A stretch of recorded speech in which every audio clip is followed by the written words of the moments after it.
Greetings all, Ferrariman601 here for the first time in 2020. Welcome to a live commentary stream of an actual motor race about to be in progress.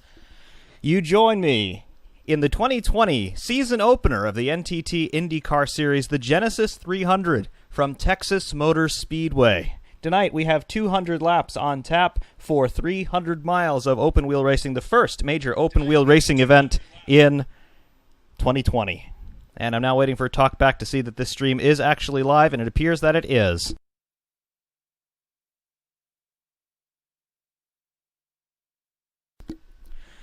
To all four of you who appear to be watching at the moment, I welcome you very wholeheartedly and very appreciatively. It's been a long time, and we are back doing commentary here of real-world motorsport.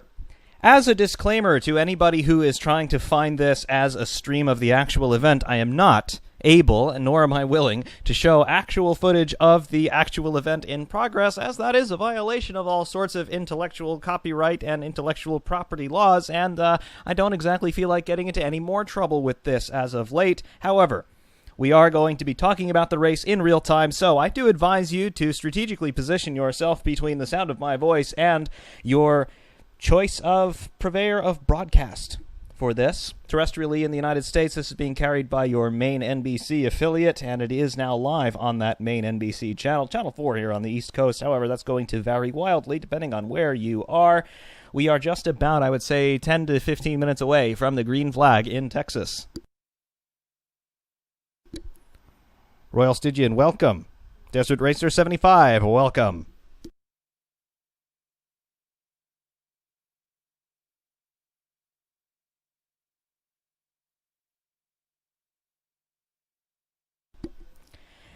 In keeping with the pomp and circumstance going on tonight, let's take a look at the starting grid for this race tonight. We're about 15 minutes away from the start, supposedly anyway. It's always a little bit haphazard in terms of when IndyCar actually throws the green flag. However, the starting grid after a whirlwind afternoon in Texas, practice and qualifying both being held today in this one-day race weekend format that is necessitated due to the current states of affairs in the various locales around the world due to Dat Boy, as has been popularized by Aidan Millward. However, the starting grid for tonight's race in pole position with an average speed of 215.740 miles per hour. That is an average speed set over 2 flying laps consecutively. Joseph Newgarden in car number 1 starts 2020 off in pole position. He is joined up on row 1 by Scott Dixon. We have the reigning champion and we have a 5-time champion in IndyCar squaring off head-to-head from the green flag.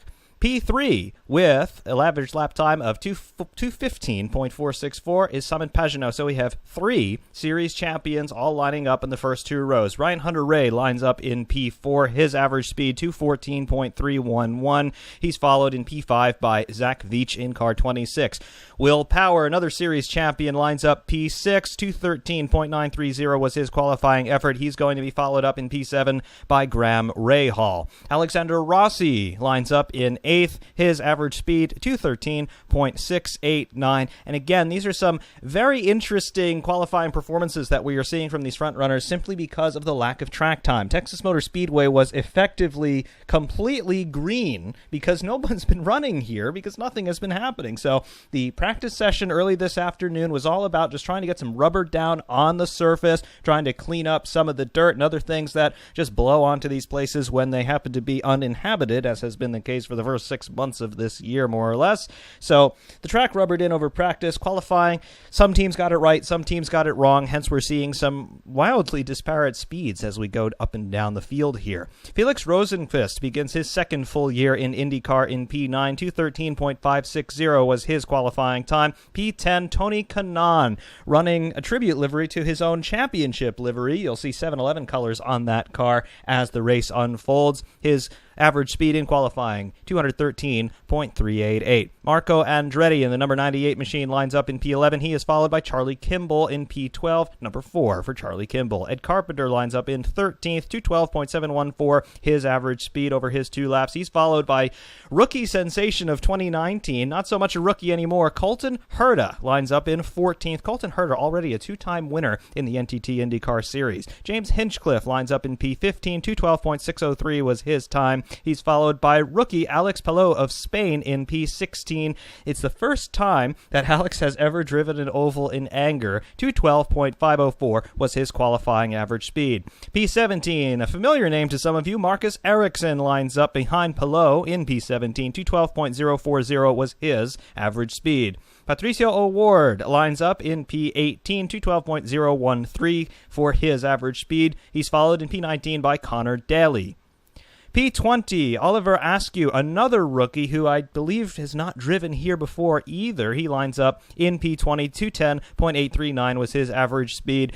P21, Jack Harvey, 205.647, and he is the last qualifier to actually set a time. P22, Takuma Sato did not set a time in qualifying, neither did Rinus VeeKay, another rookie from the Netherlands. He had a nasty crash in practice. He's totally fine. However, the car had to be completely rebuilt, and therefore the team missed out on qualifying, and also failing to set a time in qualifying. Car 18, P24, Santino Ferrucci, he also did not set a time in qualifying. There is your starting grid for tonight's race. The drivers are starting to get into the cars now. We should be underway in a few minutes. For those of you following along on terrestrial television, you'll see that replays are now running of Rinus VeeKay's accident in practice. He got down way too low in turns 1 and 2. He got down below that white line, which here at Texas is coming off of the banking, which means that you bottom the car out and you lose all of your grip. Now in replay, we watched Takuma Sato in his run in qualifying. He has a very similar incident in terms of what VeeKay did. However, Sato lost the back end on corner entry into turn number 1. That car similarly destroyed. Sato completely fine. Joseph Newgarden, however, he was the victor in that qualifying session, putting some sort of sticker on his car there that we're seeing in replays here. I'm not entirely sure what that was. However, he will be starting from P1.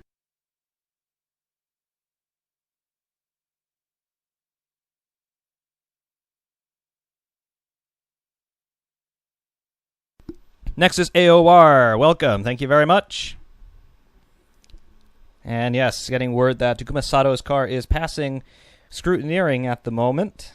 Should be no problems getting him out there.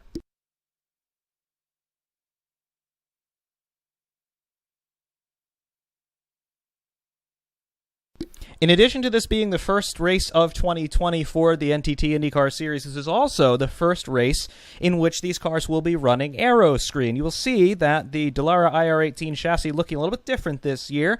In particular, the cockpit area. As you can see, we have this hybrid device over and around the cockpit area on these cars. It is what IndyCar call the Aeroscreen. Underneath the fairing that you can see there, which of course is transparent so the drivers can see out of it, is a structure made of titanium, which is not at all dissimilar from the halo structures that are used in Formula 1, Formula 2, and some other feeder series in Europe. However, IndyCar, over the course of the last 2 or 3 years, have been doing studies in terms of increasing the cockpit protection on these cars, and the solution that they have come up with, at least for now, is Aeroscreen. Again, it combines the internal structure of what is effectively a Formula 1 spec halo, but it combines it with this fairing around the outside, which does not only deflect airflow from the cockpit, but it also is ballistic material, which can deflect not only small objects like rocks and other fittings, screws, and things that may come off of cars, but it can deflect an object weighing up to 2 pounds at speeds of over 200 miles per hour. And of course, due to accidents that we have seen in Formula 1, Formula 2, as well as in IndyCar, this cockpit protection is much needed, particularly in this series where the cars are almost constantly running in excess of 200 miles per hour, particularly at places like Texas Motor Speedway. The engines are fired, the drivers are obviously in the cars, and it looks as if Joseph Newgarden, our pole sitter, is just about to drop it into gear and lead the field out of pit lane.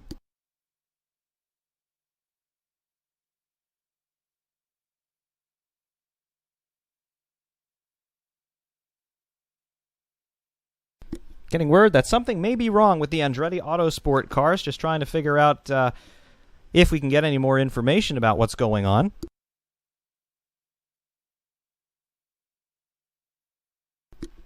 Joseph Newgarden and Scott Dixon lead the field out of the pit lane at Texas.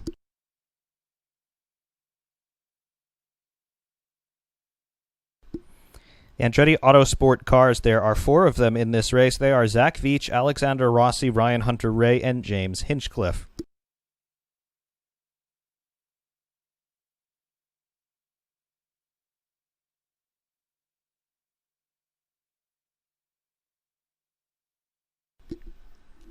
Alexander Rossi is not in the queue at the moment. Waiting to confirm that.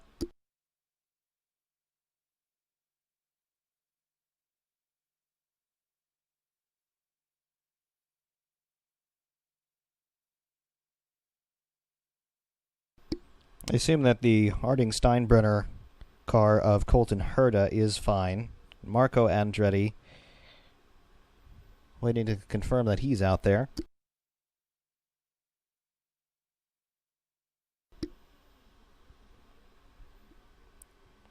And again, waiting to confirm what's going on with that. I haven't seen anything flash up here in timing and scoring.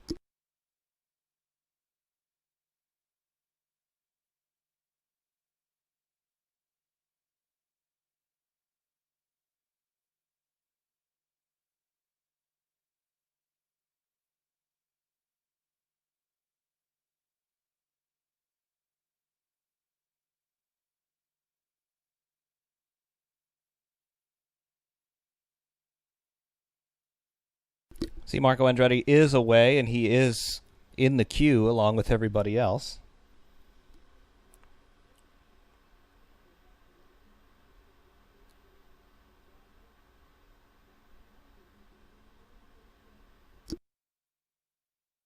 Andretti is running P11.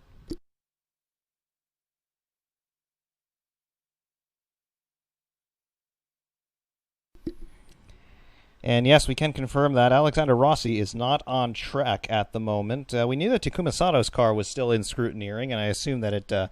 Now we see the TV cameras. Alexander Rossi is out there on track, the Napa Auto Parts branded car.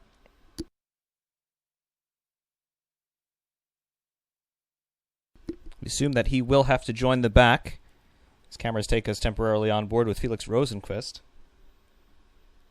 The onboard cameras will look a little bit different this year due to the Aeroscreen. And we are seeing the car of Graham Rahal still sitting in the pit lane. Team personnel crowded around the cockpit. I have to wonder what's going on there. Sage of Light, you're up at 2:12 in the morning in the Netherlands. Meanwhile, the field rolls to the start-finish line. The green flag flies. The 2020 NTT IndyCar Series is underway after far too long of a wait from Texas.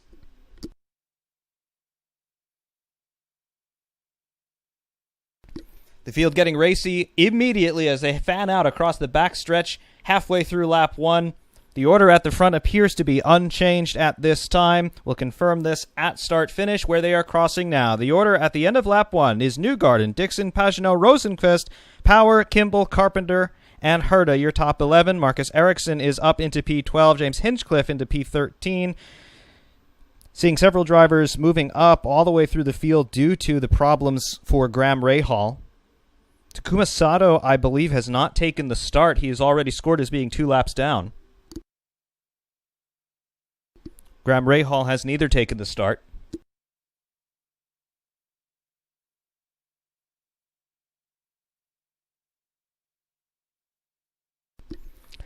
Joseph Newgarden already pulling out an early lead over Scott Dixon. The gap is already 0.4 seconds. And everybody congregating down in the low line of this 1.5-mile oval.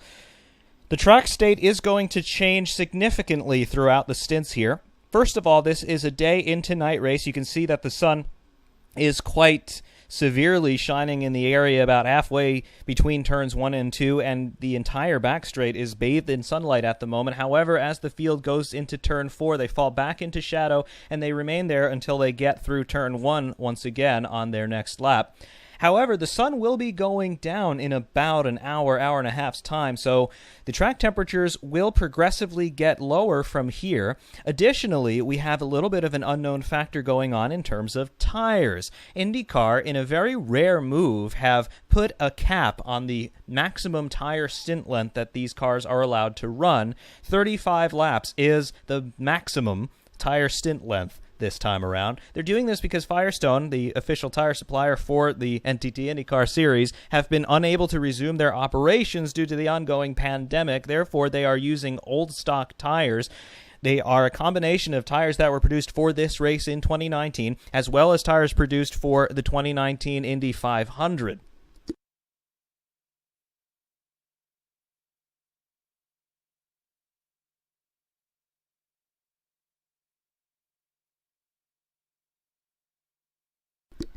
And again, just a reminder to everybody, this is a commentary and chat only. I am unable to show you actual footage of the event in progress because I do not own it.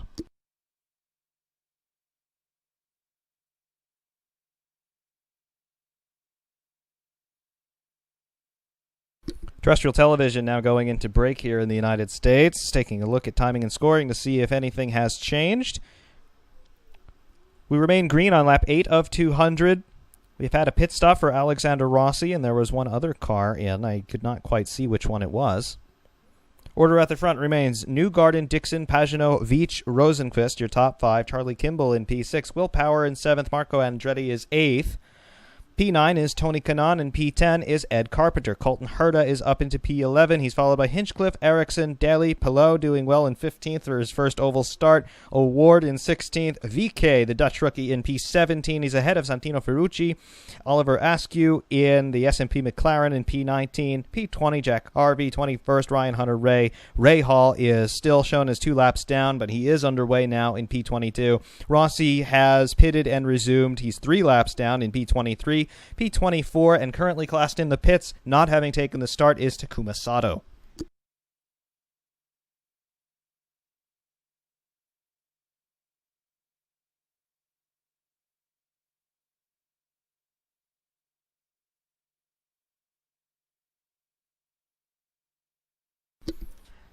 And yes, we can confirm that Ryan Hunter-Ray and Alexander Rossi, with drive-through penalties early on in the race, have to assume that that had something to do with scrutineering. They probably fell afoul of some homologated rule saying that you must be in position X amount of minutes before the green flag.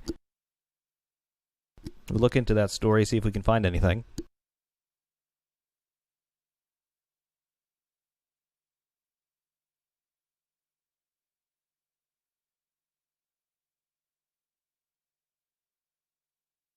So far, the big mover through this field is Felix Rosenqvist, currently classified in P5. He started in 9th.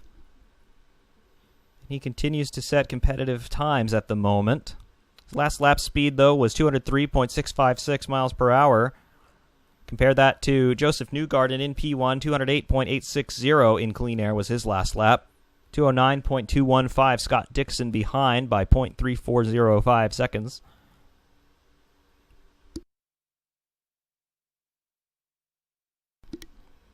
And Terrestrial US TV comes back here working lap 14 of 200 from Texas.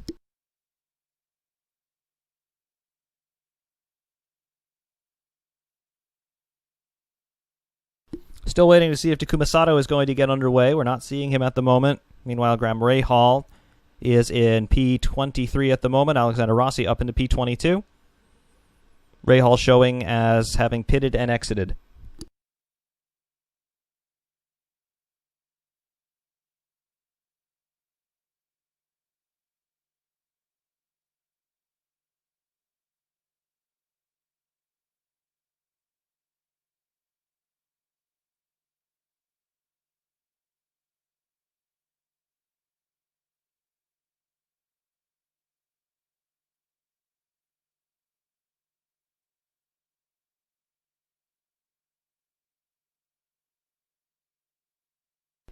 We work lap 16. Joseph Newgarden continues to hold a steady lead over Scott Dixon, 0.678 seconds in the current timing loop. And believe it or not, we're already coming up to our first round of pit stops, or at least the maximum stint length that's permitted here tonight. 35 laps, again, is the limit on these tires simply because they are a little bit of an unknown, and IndyCar on safety grounds have said don't run them for longer than 35 laps. I have heard that the teams are on their honor with regard to respecting that 35-lap stint limit per set of tires. I don't know how they'll be enforcing it, if they will be enforcing it, but I do assume that some sort of penalty will be forthcoming should a team willingly exceed 35 laps under green on a set of tires.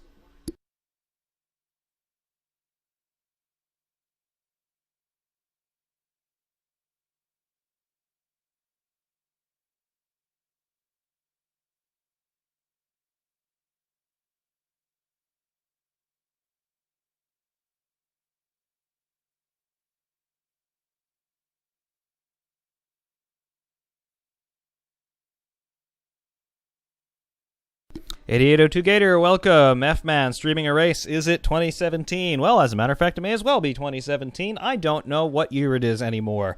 I'm sure, like many of you, have completely lost track of time. I've completely lost track of time. I've been fortunate in the sense that I have still been able to work during this time, albeit on reduced hours. However, as soon as we went into the craziness that we're in, that was the beginning of March, my brain stopped registering days and weeks and months. So if you ask me what month it is, I'm probably going to tell you March, even though I'm well aware that it is June. Working lap 20 of 200. We're 10% of the way there. On board with Graham Rahal, car number 15, currently running in 23rd. His mid-corner speed, 211, 212 miles per hour. The car seems to be handling well. If anything, perhaps it's a little bit tight. That will not be helping him as the track temperatures drop. Already half of the circuit is in shadow. However, once the sun goes down, the track tends to tighten up in terms of understeer. We mean understeer when we talk about tight. We mean oversteer when we talk about loose. Welcome to America. Taking a look at Jack Harvey. Currently running in P20, I believe.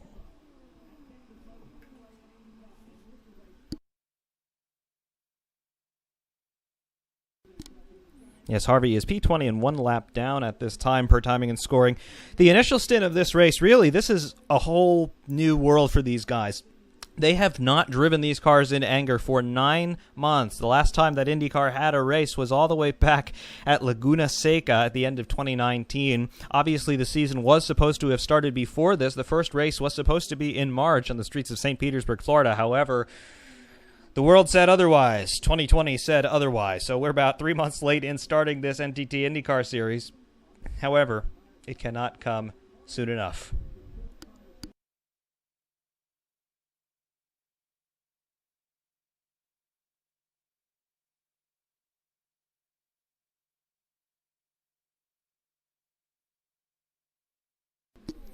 Yeah, Harvey having some problems for sure. Not entirely sure what is going on there. Taking a look at his times here. Jack Harvey, his last lap. Under timing and scoring. There we go. Harvey's last lap was 203.56 miles per hour. His best lap was 203.719. That car is simply slow. He is by far the slowest car on the track at this time. Graham Rahal, running in P23, is running 207.851 as his best time. He is running in the 203s as well at this point. But Jack Harvey has never been out of there. Contrast that to our leader, Scott Dixon. Last time through was 200.868. His best lap was 209.971. Scott Dixon holding between 0.3 and 0.4 seconds behind Joseph Newgarden. I think his strategy is just going to be get through these tire stints. We're going to have many pit stops throughout here, provided that we stay green. Again, 35 laps is the limit on a set of tires. Should there be a caution, though, that limit is extended throughout whichever caution laps we may run.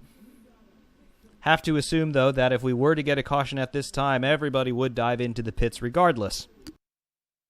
Terrestrial television going to break once again. We'll continue to watch timing and scoring. Lap 28 of 200. The track remains green.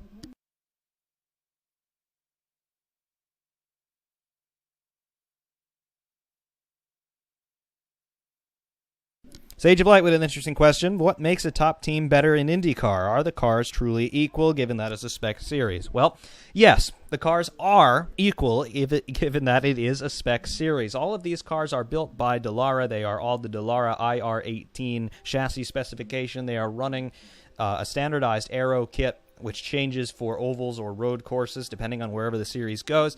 The engines are all 2.2-liter twin-turbo V6s manufactured by Honda or Chevrolet, depending on the team.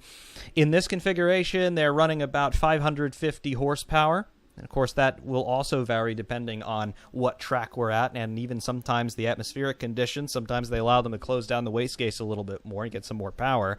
However, the areas where IndyCar teams are able to innovate are some limited electronics as well as in dampers. They are able to develop their suspension systems to a point. Certain components like wishbones and push rods are homologated in terms of what they're allowed to run, but dampers, in terms of springs and other hydraulic struts that they may be running, they are allowed free rein, more or less, with these types of systems. So there are limited areas in which an IndyCar team is able to innovate and develop and, of course, try to find a competitive edge. But the cars are more or less equal. Meanwhile, we are seeing Scott Dixon closing up a little bit more to Joseph Newgarden as we approach the first round of pit stops, currently working lap 31, about to begin lap 32. I do very heavily doubt, though, that Dixon will attempt a move on Newgarden. It's simply too early, and you're about to stop anyway. It's not going to pay too many dividends.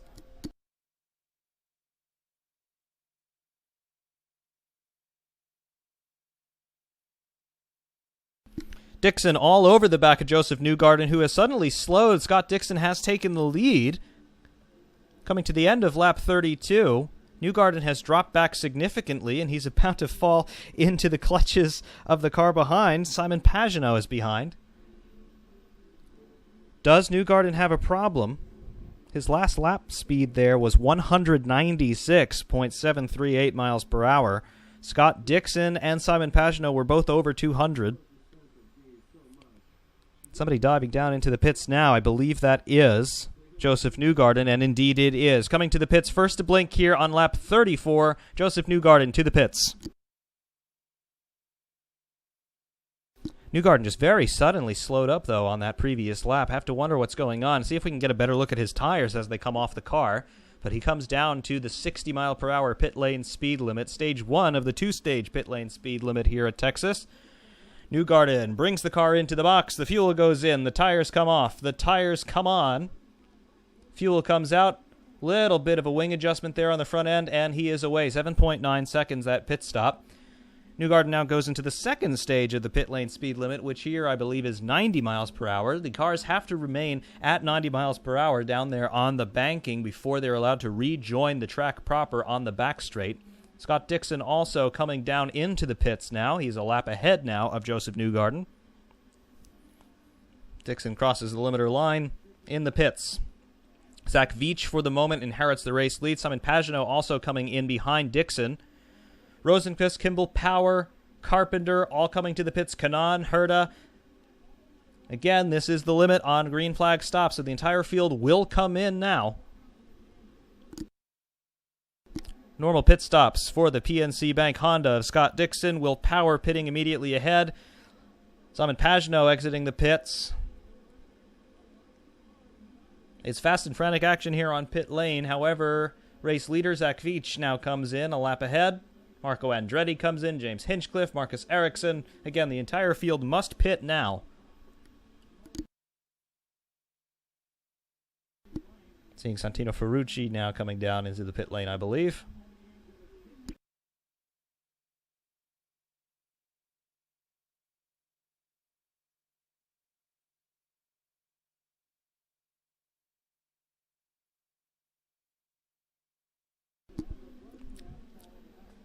Ryan Hunter-Ray in the pits now. Rossi in the pits.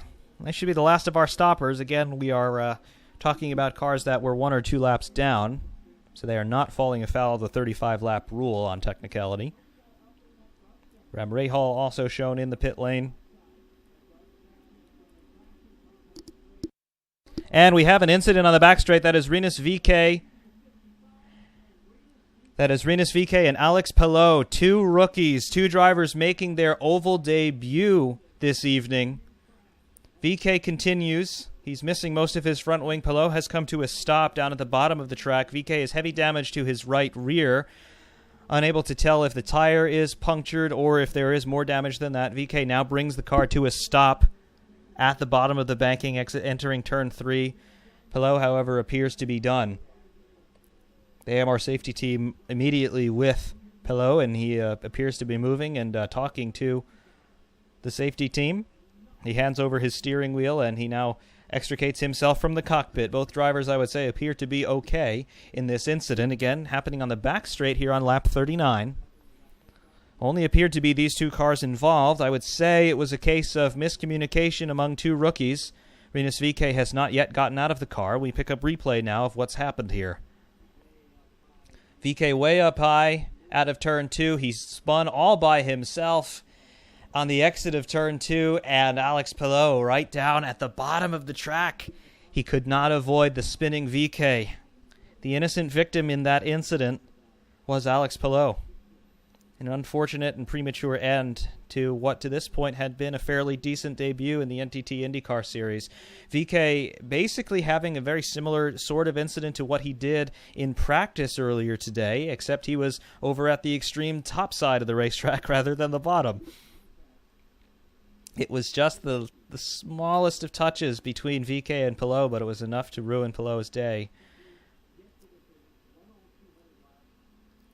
It's hard to tell if the replays are showing the entirety of the VK incident or if he had gotten into the wall before this. Regardless, he was up into the wall in the exit of 3, and Pelot is the innocent victim. Under lap 40 of 200, we are under yellow. This means that the safety car is out and controlling the field. This is an interesting strategy call now because obviously the field just had to make their mandatory pit stops under green, and now we're under yellow, and these yellow flag laps do not count toward that 35 lap limit on tires.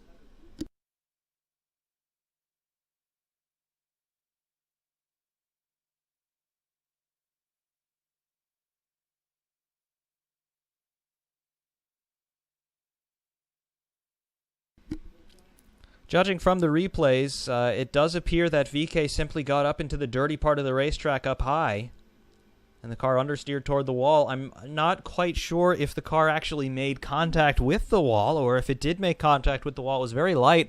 There was no obvious damage on VK's car before he was clipped by Pelot.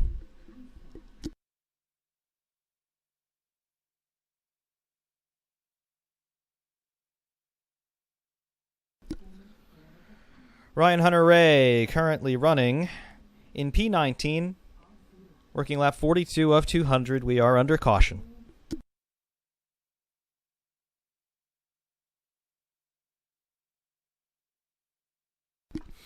Texas, it's not a particularly difficult track in the sense that it's any different from other tracks that IndyCar visits or has visited in the past.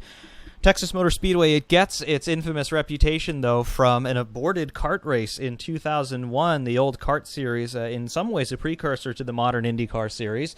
They were supposed to be running at Texas at full boost, which for those cars meant about 1,000 horsepower, and obviously they had enough ground effect downforce that they'd be able to do a lap around here completely flat out. And the weekend had to be aborted after the final practice session because drivers were experiencing grayouts and blackouts due to G-loading. These cars were going through these heavily banked corners at speeds in excess of 240 miles per hour, and some telemetry data boxes recorded upwards of 5G vertical experienced by some of the fastest cars, and that's not too far off of what fighter pilots experience in some more advanced maneuvers. And like fighter pilots, if you're not trained to deal with G-force like that, you're not going to last very long.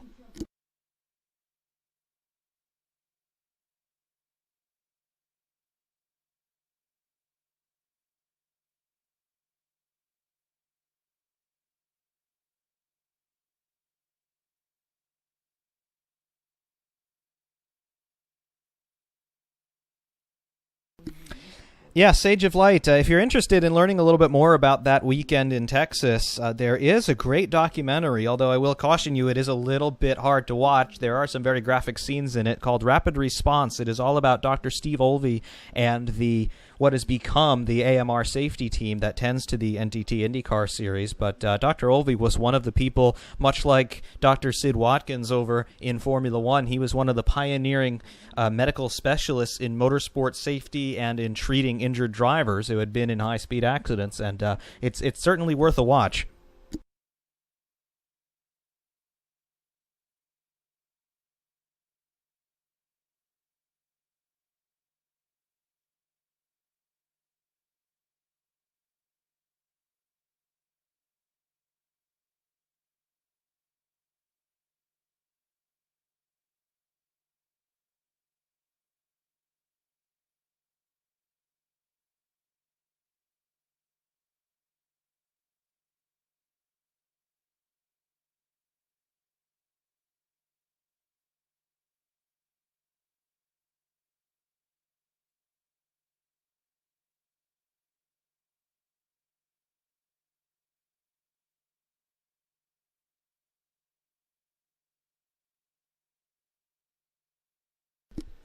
Terrestrial TV has returned to live coverage now.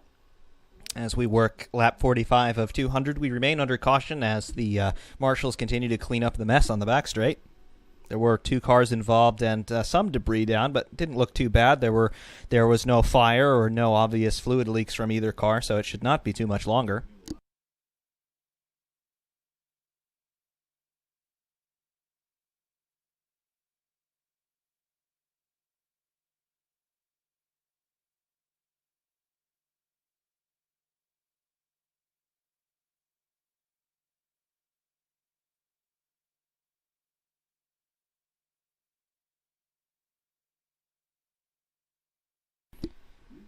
The TV camera showing us a live view on board with Marco Andretti, I believe that is. The Aeroscreen also provides some opportunities for new camera angles in IndyCar. This camera, as we go through the field, seems like most, if not all, of the cars are fitted with this camera. It looks rearward toward the driver's face from the top of the Aeroscreen. It's an interesting shot, the first time we're able to see something like that.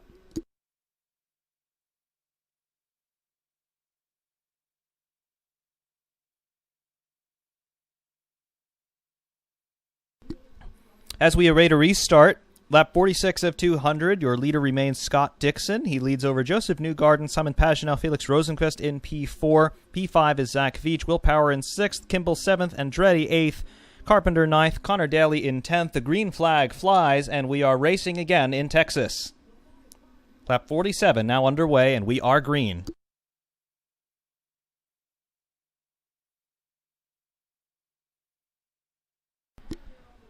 Alex Rossi, Ed Carpenter, and Ryan Hunter-Reay getting a little dicey there in the backfield. Rossi going backwards in a hurry now. He got up into what is probably dust more so than marbles up at the top of Turn 2, and he has now lost about 5 positions as we were watching him on board. Rossi tucks in behind Will Power.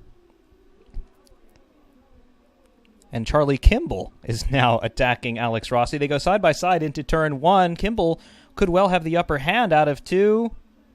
Does he stay there? Rossi ahead for now.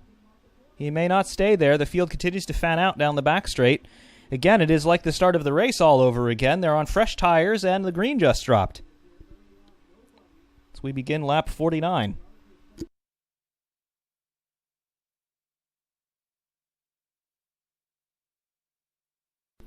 Yes, I would agree. The high line does not appear to be workable at this time. We're wondering how that's going to shape up as the night wears on. Again, as the track temperature drops and the sun goes down, we could see that high line start to come into play.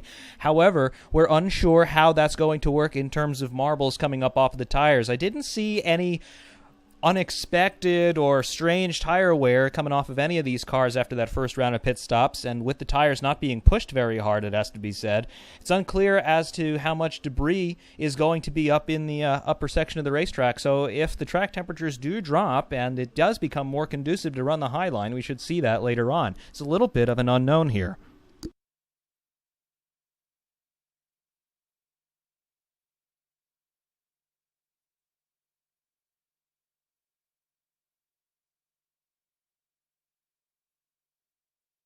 Alex Palou now talking to the NBC cameras. He has been released from his mandatory trip to the infield care center. He appears to be totally fine. Do expect that we will hear from Rinus VeeKay shortly as well.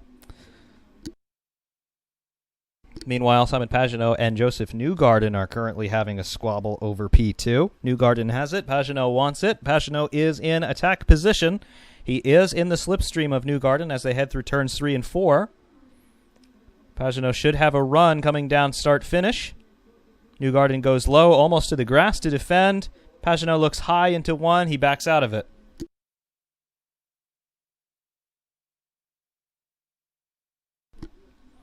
Newgarden continues to lead Pagenaud by about 0.2 of a second. Meanwhile, Scott Dixon has pulled out a 2.5-second lead over Joseph Newgarden. Looking on board now at Felix Rosenqvist, looking rearward from the top of Aeroscreen, does show you the rough ride that's happening in these cockpits. Lots of vibration, however, not so much aerodynamic buffeting going on in these cockpits any longer. The Aeroscreen effectively creates a dead zone, basically still air in the cockpit. During practice and qualifying, some drivers were complaining about cockpit temperatures because normally you would have all of that onrushing air to take the heat away from the cockpit. Now most of that is gone. We saw cockpit temperatures in excess of 110 degrees Fahrenheit in practice.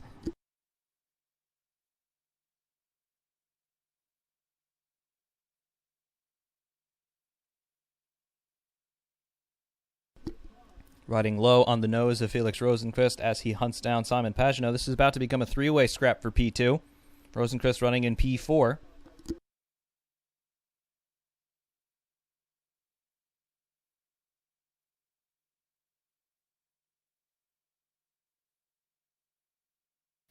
Sage of Light, does IndyCar run in the wet on road courses? Yes, they do.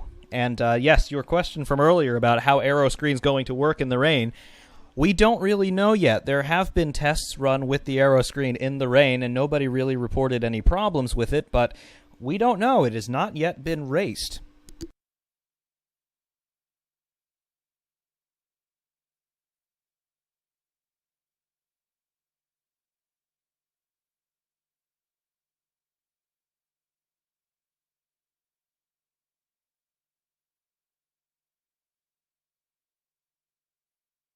We continue this extended onboard session with Felix Rosenqvist.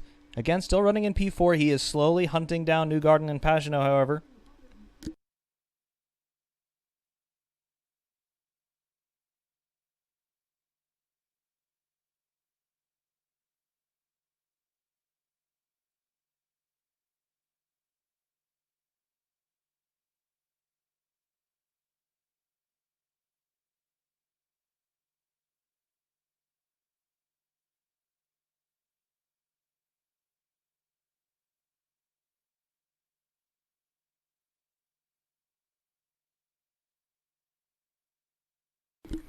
Meanwhile, P10 has swapped hands. Connor Daly and James Hinchcliffe. Daly now in P10. James Hinchcliffe down to P11.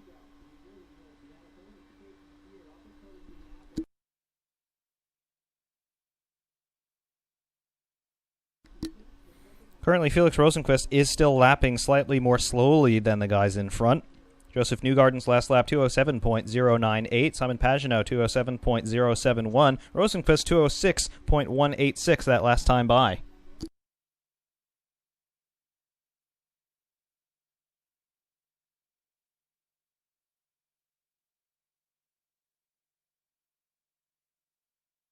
Meanwhile, the other Swede in the field, car number 8, Marcus Ericsson, he's currently running in P13. His last lap was 206.755 miles per hour.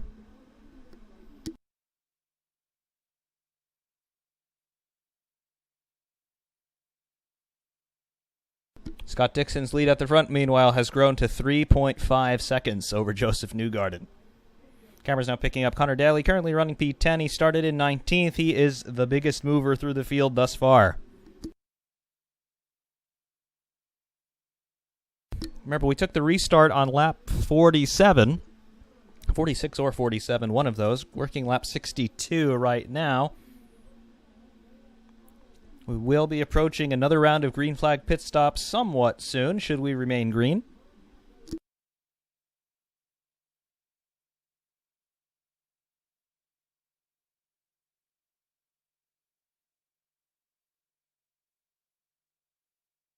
Oldest tires in the field, Joseph Newgarden. He's currently working his 22nd lap on his set of tires.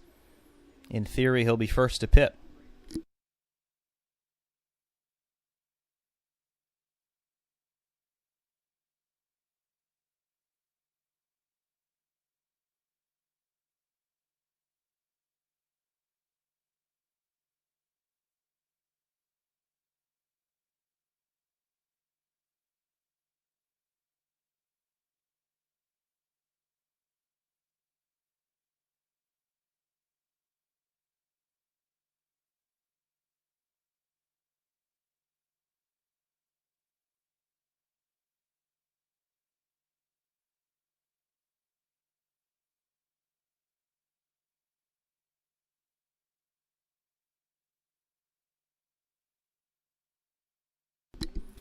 Yes, the kart series through basically the 70s all the way up through the early 2000s, it was basically American Formula One. You had multiple chassis constructors, including some of the teams themselves who were constructors, namely Penske. They built their own cars, multiple engine suppliers, multiple gearbox suppliers, open aero development for the most part, ground effect aerodynamics, and of course they were running ovals and road courses in that series as well.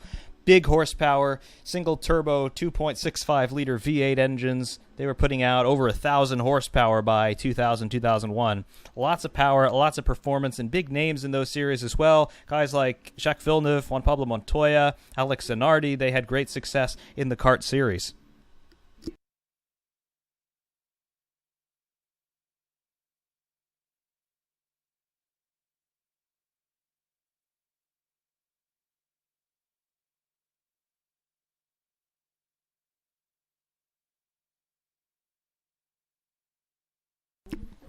Working lap 68 of 200. Nothing is changing at the front as far as Scott Dixon, Joseph Newgarden, Pagenaud, and Rosenqvist are concerned. Will Power continues to run in P5, Veach in 6th, Kimball 7th, Andretti 8th, Carpenter 9th, and Connor Daly remains in 10th. Colton Herta, the rookie sensation of 2019, currently running in P12. Ericsson is 13th. Our remaining rookies in the field, Pato O'Ward in 14th, Askew in 15th. And again, Fike, Pilot, and Sato are currently out of the race.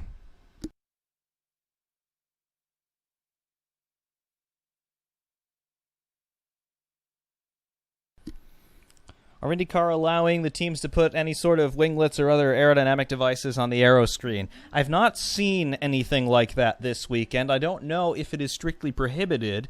I would assume that they may be allowed to make slight adjustments for driver comfort, so if the driver were to get aerodynamic buffeting in the cockpit or if it's too hot in the cockpit, they may well be able to improve the airflow into there or to just try and stop some excess airflow from getting in there if it is uncomfortable for the driver, but they're not allowed to modify the overall structure of that Aeroscreen in any way.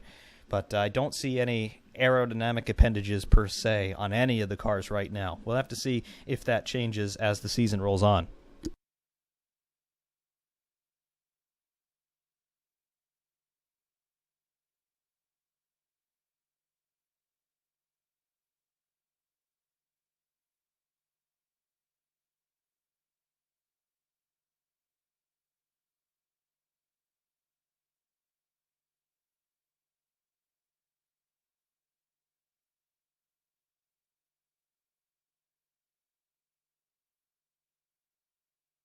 Sim Racing 604, Oh Canada, you are with us. Thank you very much for stopping by.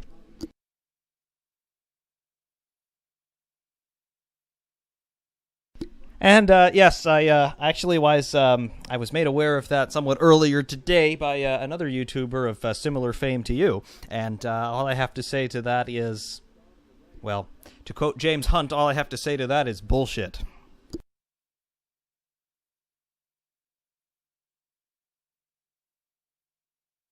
Meanwhile, we go back on board with Felix Rosenqvist, who has really tucked up onto the back now of Simon Pagenaud. He's looking high into turn 3. Pagenaud definitely has the inside line and therefore the advantage, but pit stops are forthcoming very shortly now.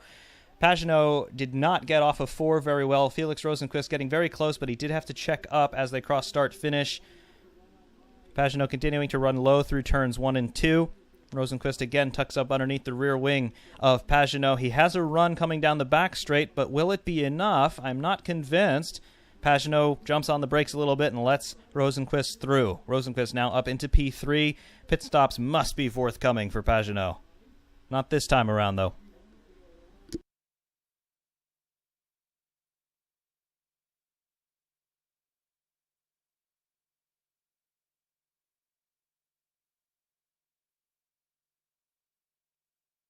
Scott Dixon currently working lap 34 on this set of tires. Newgarden working his 35th. He will be pitting this time by if he wants to avoid a penalty. And the yellow is out. We do have a full course yellow. I have not yet seen the reason for that, but we do have a full course yellow.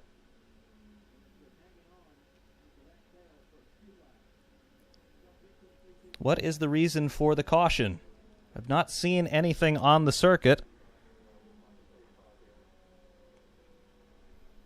The pace car will pick up leader Scott Dixon. I assume that the moment that the pit lane is open, we'll see the entire field dive in. I do not see any obvious reason for the caution at this time. Everybody appears to be still running according to timing and scoring. Is there debris, or is there some other issue that they want to call these guys into the pits and look at?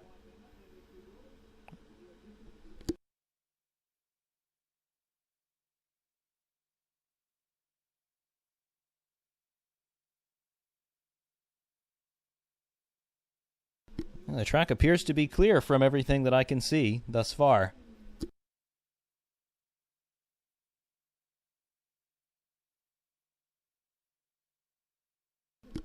Meanwhile, Rinus VK has made his way out of the infield care center, and again, he also appears to be just fine. He was the cause of the incident between he and Pelot. VK lost it all by himself out of turn 2.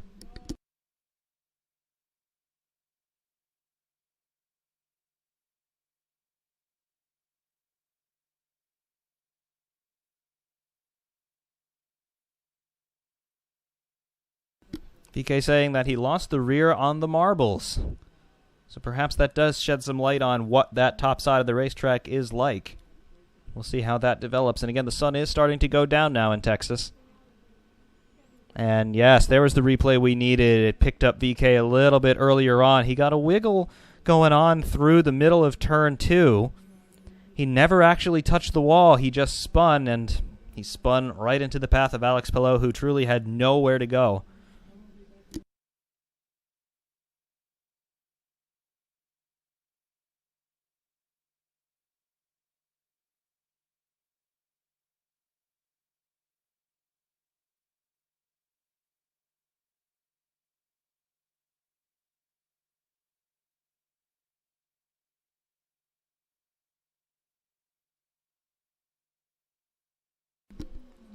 And still, I have no explanation as to why we are currently under caution.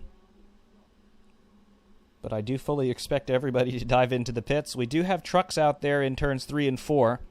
Are they just sweeping the track? Are they trying to get marbles up out of the way? The trucks are currently sweeping the racing line, the midline anyway, and now most of the field enters the pit lane.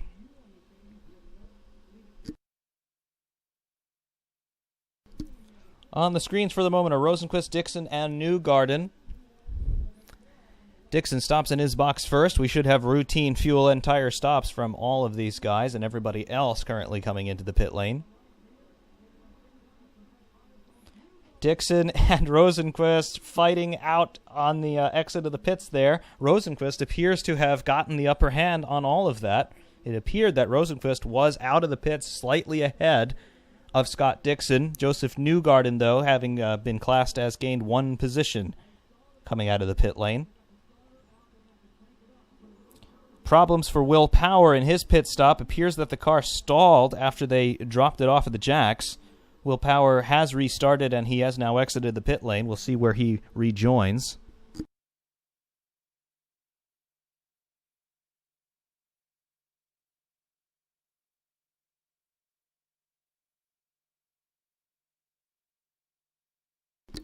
In replay, it appears that there was more than just a stalled engine for Will Power. The right rear tire was not fitted At least not fitted correctly. They held him so that they could redo that tire change. And there was your confirmation. Joseph Newgarden does beat Felix Rosenqvist and Scott Dixon, respectively, out of pit lane.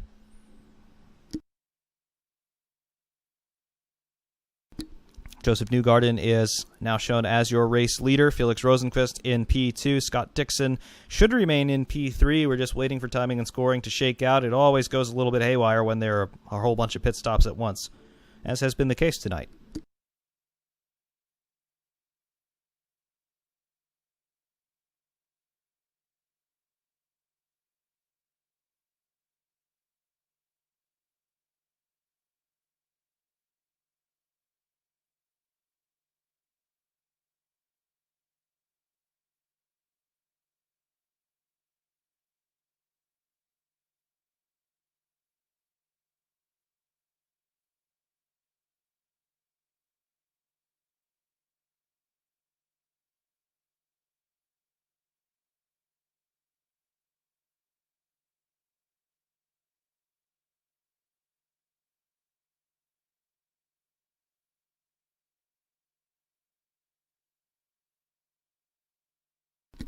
And yes, the NTT IndyCar Series, the only major open-wheel racing series that still employs refueling and pit stops.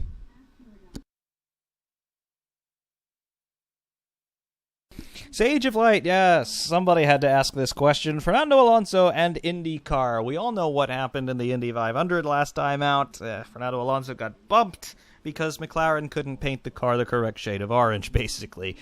No, that really wasn't the reason why Alonso was bumped, but it became the face of a comedy of errors that McLaren committed in their Indy 500 effort in 2019.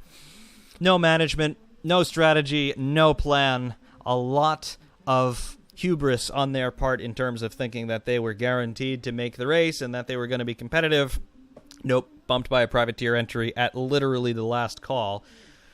Should Alonso come back to IndyCar? Should he try to contest the Indy 500 again? Should McLaren try to contest the Indy 500 again with Fernando Alonso? No, they shouldn't. But should Alonso come back to IndyCar? I think that it's going to have to be with a proper team effort. There really are no factory teams in IndyCar, but it's going to have to be with somebody with a lot of experience and a lot of experienced people working for them. Fernando Alonso really should have been in the field, and if 2017 is any guide on how Fernando Alonso could perform at Indianapolis, he should have been in contention to win that race. But hopefully he aligns himself with the right people next time around, because somebody of his caliber should be in this series, absolutely, and he should be fighting for wins.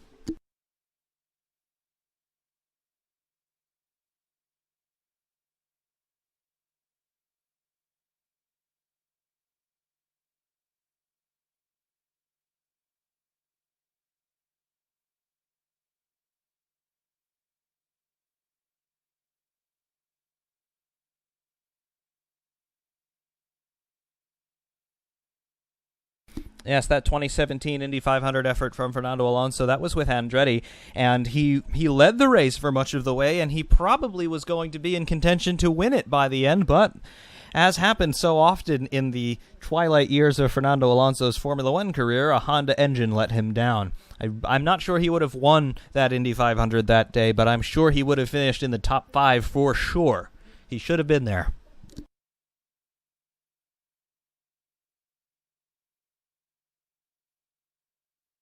Meanwhile, back in Texas, the field rolls through turn 4. The green flag is raised, and we are racing again in Texas.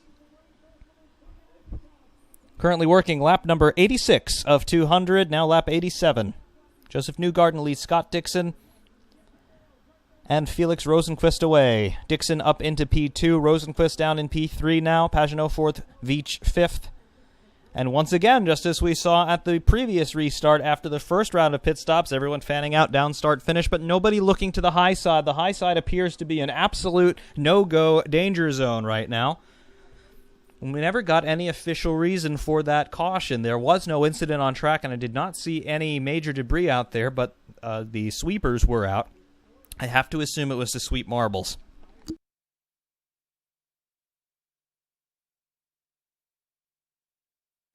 Meanwhile, the shadows are growing longer, and the light more diffuse here at Texas. The lights have come on around the sides of the track. We are starting to transition into nighttime running as we work lap 89 of 200.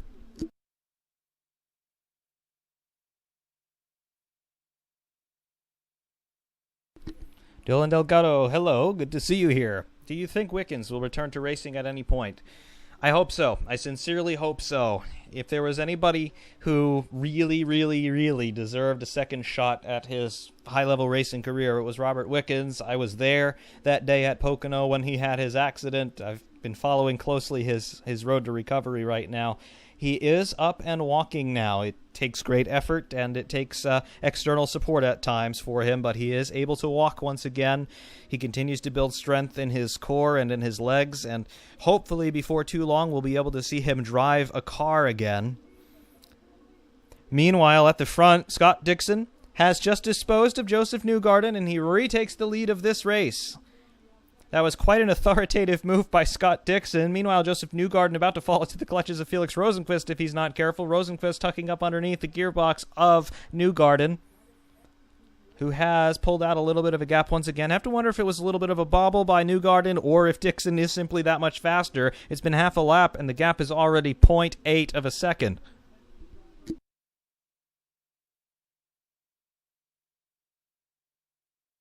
But to finish that point on Robert Wickens, I do sincerely hope that we see him able enough to drive a car again sometime soon, a car of any kind, but a conventional car with conventional controls. If he can make that step, it would mean that he has made some significant progress, even above the progress he's already been able to make. And from there, if he's able to continue to build his strength, I would love to see him at very least test an IndyCar again to see if it's something that he still wants to do.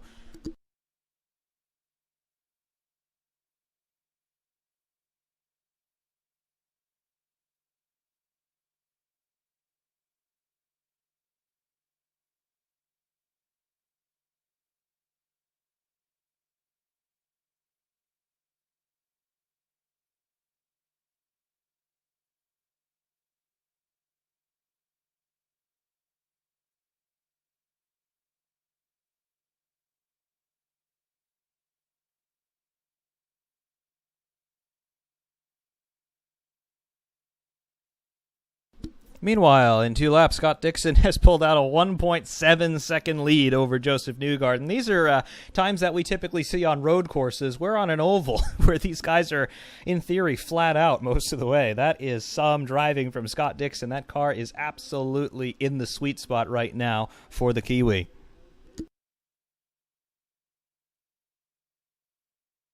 Sage of Light, yes, I've driven at Pocono. Actually, I've done it twice.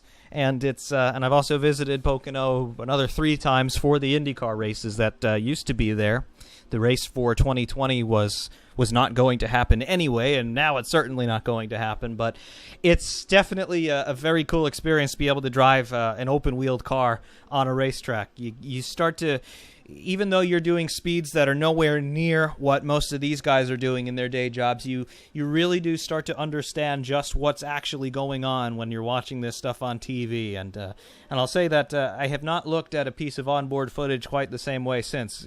Again, even though you're only getting a few percent of what these guys or Formula One guys are able to do or what they experience, you start to understand how to judge these kinds of things, and you start to understand what this feels like and why they're doing the things they're doing. So if anybody ever has the opportunity to go drive a race car, absolutely do it. You'll get a completely new perspective on all of this.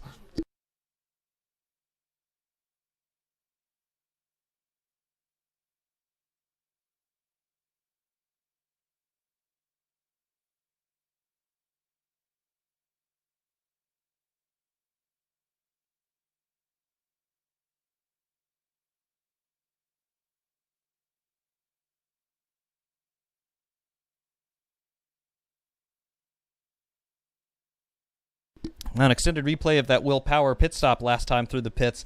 They dropped him down on the ground without that right rear tire fitted at all. I was looking at the brake disc. That's a mistake by Penske.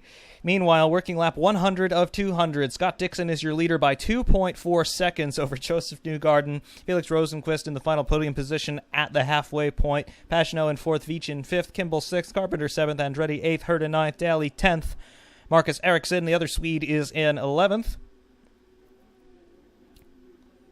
And everybody just continuing to shake out per normal right now. Working lap 101.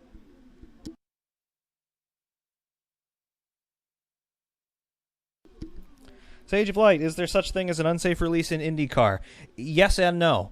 Penalties can be garnered if teams lose control of a tire or other piece of pit equipment. So in other words, if something leaves a pit box, they may get a penalty for that. Similarly, if a driver runs over a piece of pit equipment, such as a wheel gun, they can be penalized for that. Of course, if there is an incident caused by somebody being released into the path of another driver exiting the pits, there could be penalties for that. But there is no one set penalty for an unsafe release. It depends on what happens because of the unsafe condition.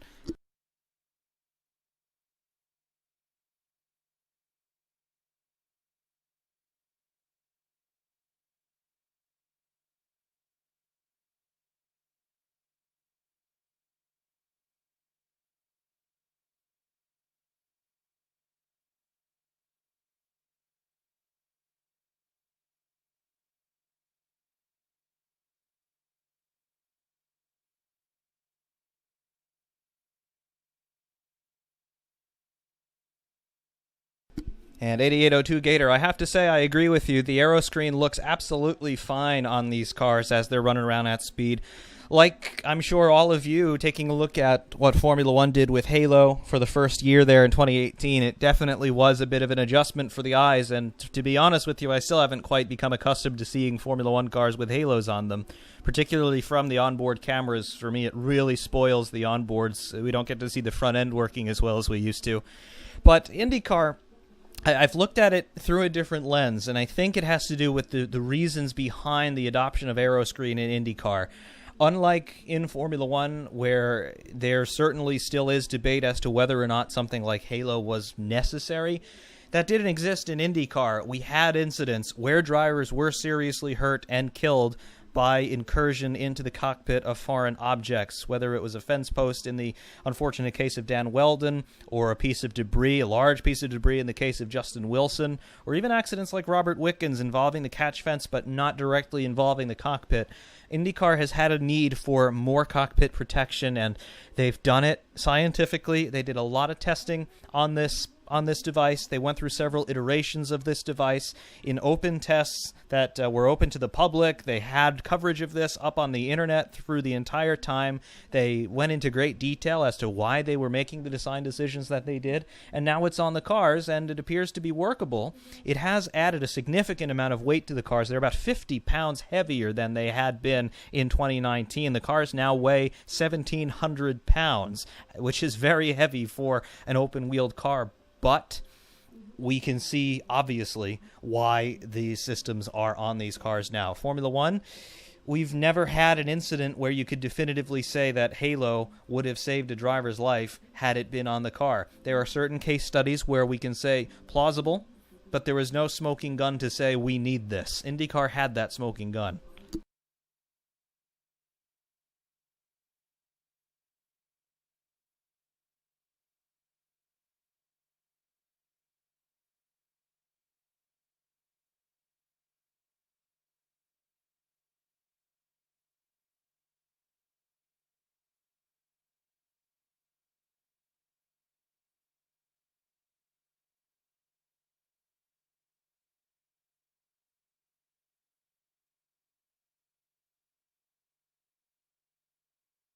Yes, as a case study, Felipe Massa's accident in qualifying for the 2009 Hungarian Grand Prix, where he was hit with a spring, which is a very odd thing to see flying around on a racetrack, but evidently it's possible, and it happened. However, the way Halo's designed, it's very likely that it would have passed directly through Halo unencumbered and still would have had the same result that it did. Thankfully, Massa was able to make what looked to be a complete recovery from his injuries and returned to racing the following year. But other incidents where things are not really, there is no cut and dry. As I said, there was no smoking gun. Other incidents that were more serious, such as Jules Bianchi, for example, where he ran headlong into the back of a tractor. Halo would not survive that impact either. At that point, Halo just becomes more foreign bodies to, unfortunately, get into his helmet. And the problem with that was there was a tractor on the racetrack. Not that there was no cockpit protection. Even getting into situations like Henry Surtees, that's another situation where it's inconclusive very much, just because of the angles that were involved.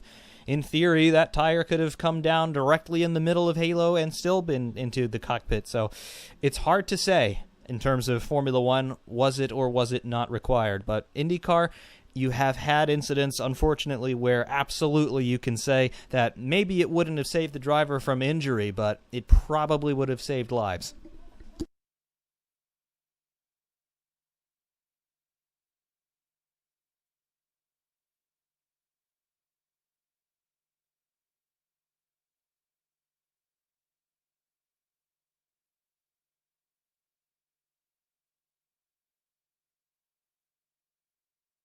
The other thing on the Halo point is, because the cars have become safer, they absolutely have, and it's not just because of Halo, it's because of the way the cars are built, and it's because of the way the tracks are built and the way that marshals and medical personnel are allocated for these events.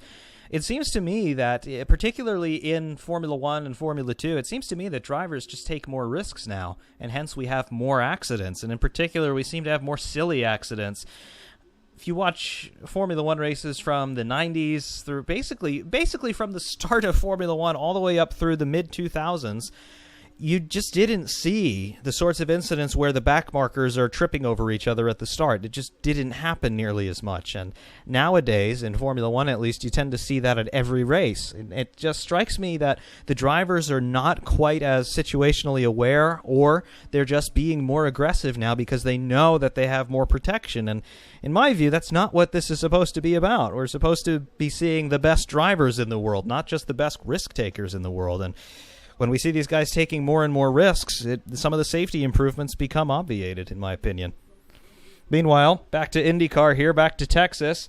Working lap 118 of 200, we are already seeing pit stops getting underway now, truly under green flag conditions. This is car number 88 of Colton Herta in the pits. He's the first one to blink on this stint.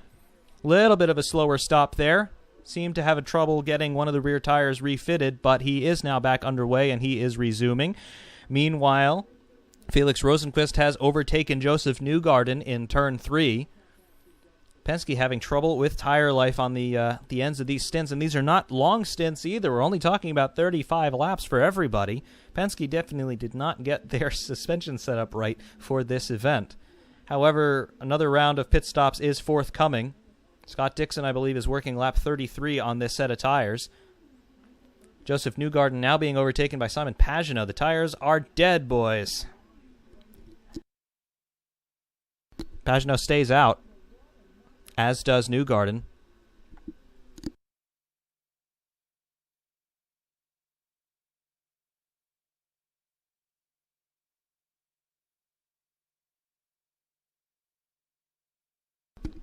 Joseph Newgarden absolutely going backwards. He's now been passed by Zach Veach. I believe he's diving down on the apron. Indeed he is. Joseph Newgarden coming into the pits on lap 121. Scott Dixon, meanwhile, has a 10.5-second lead over Felix Rosenqvist. He is on another planet this evening.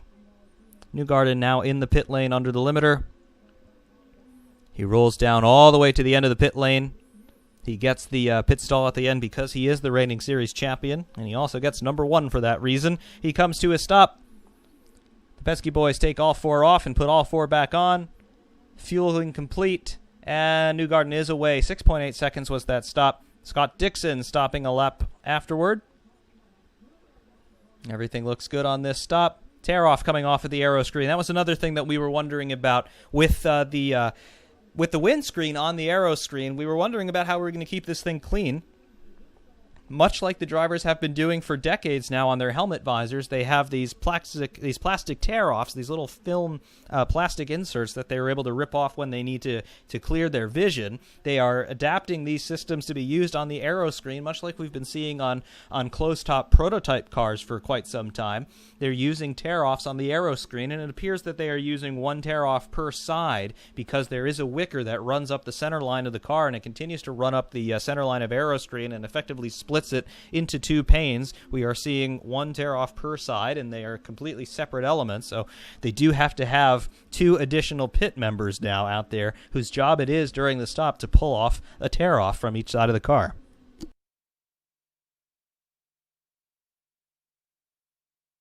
Yona, welcome! Welcome to some real racing.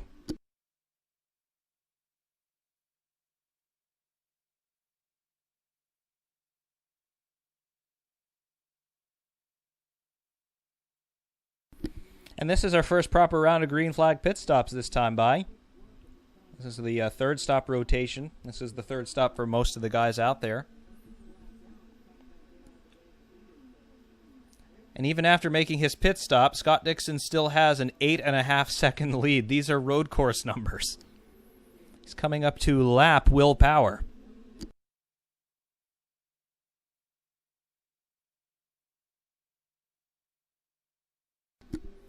Who has the potential to win it all tonight? Well, I think it's going to be Scott Dixon here. He's leading by 8.3 seconds at the moment, and we are working lap 125 of 200. If we stay green, we're going to get another 2 rounds of pit stops, provided that we do not get another caution.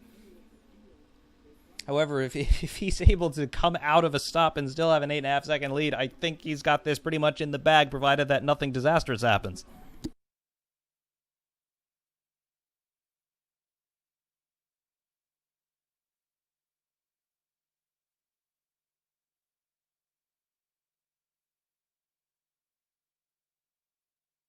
Everybody more or less still running the low line here, though. Nobody is really trying to explore the high side of the racetrack, particularly in turns 1 and 2. We're seeing some guys being a little bit less tied to the bottom there in 3 and 4, but for the most part, everybody following nose to tail. They are able to go high and low on the back straight, but really nobody wants to do anything through the corners. Front straight as well. Meanwhile, Joseph Newgarden, he just made his pit stop, and he's now lost P4 to Charlie Kimball. Something is very wrong on that Penske, and it looks like he's about to lose P5 to Zach Veach as well. Veach going high into turn 1. Newgarden not even really fighting him. There's the position done and dusted. Veach now up into P5. Newgarden down in P6, and he's continuing to drop back. Something is very, very wrong.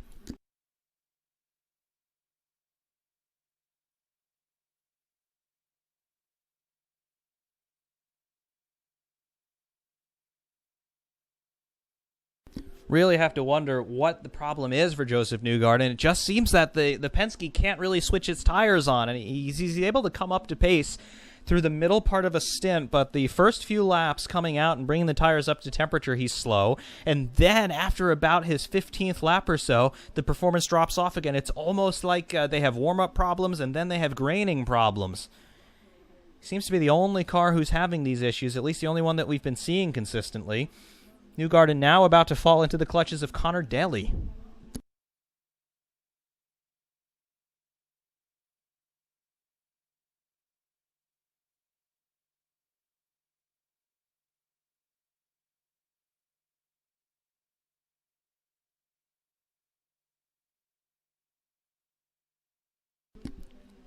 And now, just as I said, Newgarden appears to be coming back up to speed. He's managing to hold off Connor Daly for the moment. The gap has remained steady at about 1.5 tenths.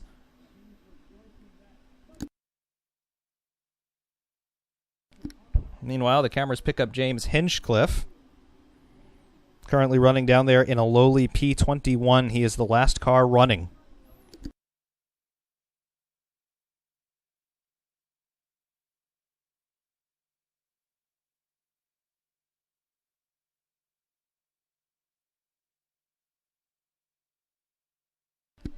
Alex Rossi currently running P19. He had some sort of technical infraction at the beginning of the race, and he had to serve a drive-through penalty. He's currently shown in P19, and he is 1 lap down.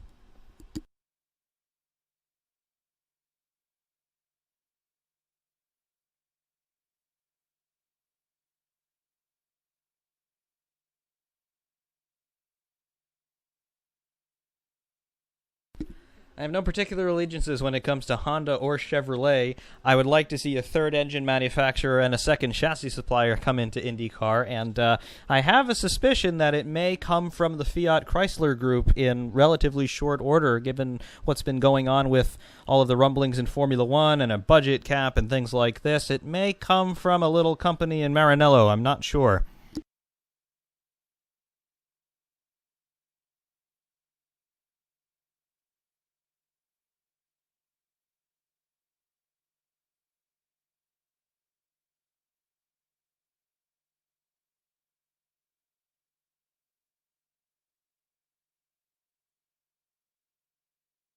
Scott Dixon, meanwhile, is still your race leader. He is currently mired behind Will Power, who is a lap down relative to where Dixon is. Just looking to confirm those numbers. Will Power, yes, he is one lap down. He's about to go...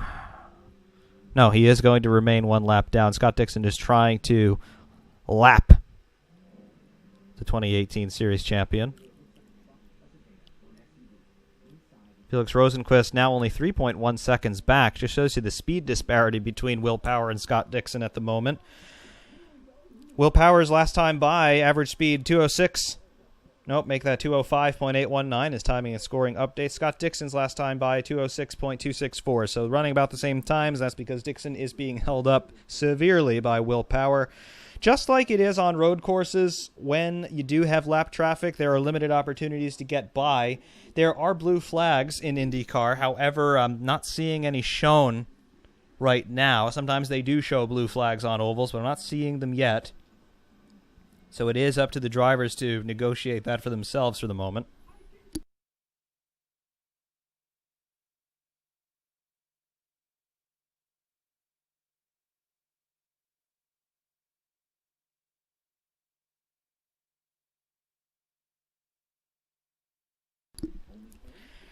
For the moment, IndyCar does not allow any other chassis constructors than Dallara, nor do they allow any other engine suppliers than Honda and Chevrolet, but it has been done in the past where we have had multiple chassis constructors and multiple engine suppliers, so I certainly would not be surprised to see something like that happen again should another manufacturer show sufficient interest.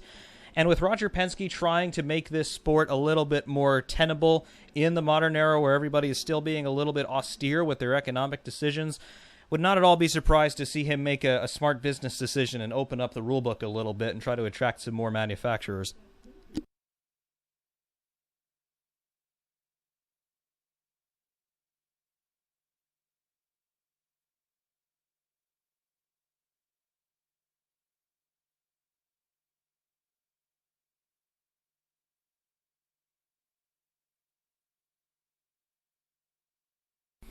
Felix Rosenqvist now 2.4 seconds behind Scott Dixon.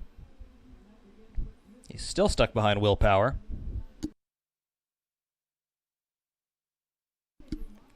Charlie Kimball, at the moment, he is a big mover, currently running P4. Kimball started this race in P12. He's been a big mover. Along with Connor Daly, currently in P7. He started in 19th.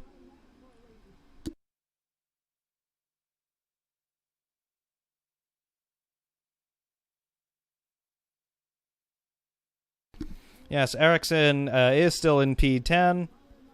I do not see Romain Grosjean anywhere near him, though. So I think we should be safe from an Ericsson hitting us incident. Although the guy behind him is all askew, P11.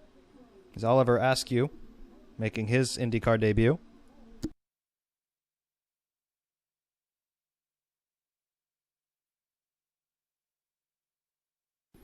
Meanwhile, Charlie Kimball is all over Simon Pagenaud going into one. Has to back out of a move this time around, but he is there. He is working to fight.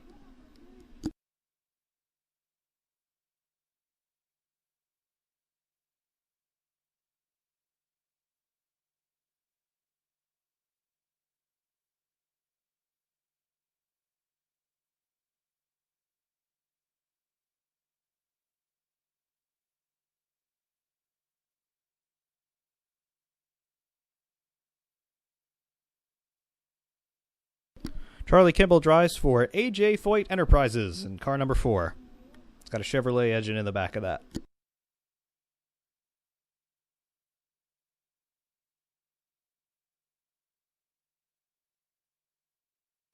Yeah, Scott Dixon for the moment appears to be content to just sit where he is. He's still controlling the gap, 2.2 seconds back to Felix Rosenqvist.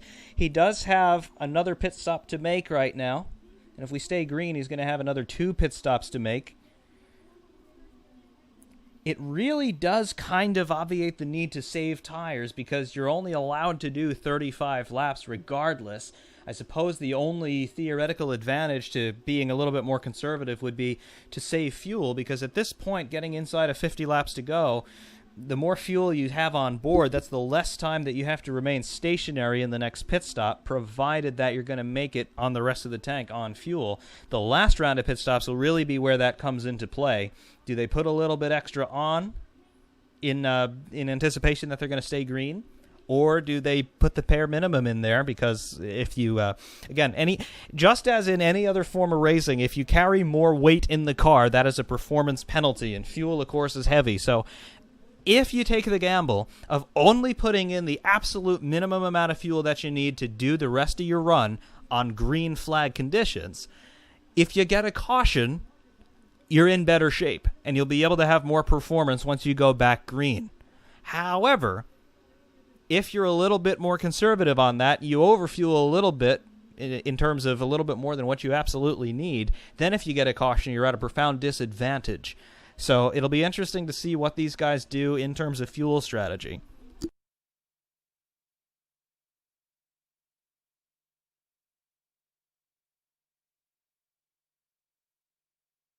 Camera's now picking up Oliver Askew making his IndyCar debut. He is, of course, the 2019 Indy Lights champion. Indy Lights is the premier feeder series leading to IndyCar. Mr. Askew currently running in P11, 1 lap down. He is just behind Marcus Ericsson and just ahead of Marco Andretti. How about that? For a young guy making his IndyCar debut, he is currently leading an Andretti in an IndyCar race. That's pretty cool.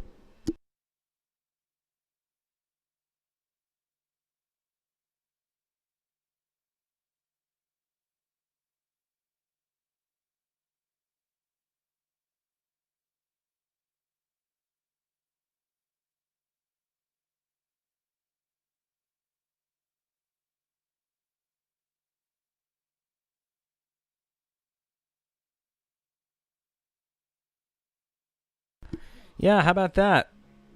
The Arrow McLaren SPs of Pato O'Ward and Oliver Askew. They are currently running P10 for Askew, and O'Ward is in 18th. O'Ward was just shown in the pits. I don't know if that was a glitch on timing and scoring, but Colton Herta is currently in the pits, currently classified P16. Now, this is interesting. He will have to stop again, per the rule, should we stay green. But depending on what they did with the fuel, they may not have to take fuel for the last stop. That may make a difference in terms of where these guys come out of the pits. Joseph Newgarden also shown in the pits. Let's see where he is. Scott Dixon continues to lead by 1.73 seconds over Felix Rosenqvist. Connor Daly now shown in the pit lane. And there he is on screen in our split-screen side-by-side view. Normal pit stop. Lots of fuel going in. I don't know if that was a full fuel fill or not, but we are going to be getting close to a fuel stint. Provided that we didn't have the 35-lap tire limit, we'd be really close to a fuel stint right now. So we may or may not see these guys take fuel in the last round of pit stops. If we stay under green, that'll be a very interesting thing to look out for. If we get a caution between now and then I seriously doubt we'll see anybody take fuel in the last stop. Zach Veach currently making his pit stop as well.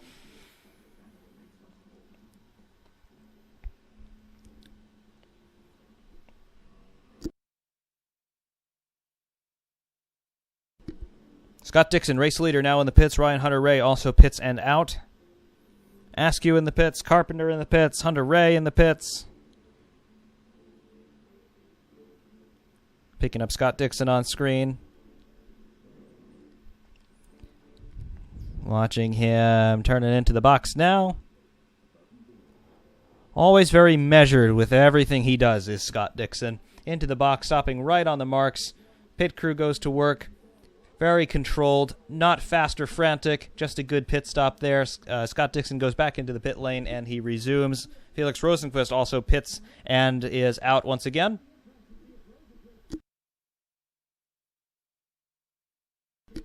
Working lap 157 of 200. Simon Pagenaud in. Tidy pit stop from the Penske boys. Will Power also in. And we have an incident there in the pit lane.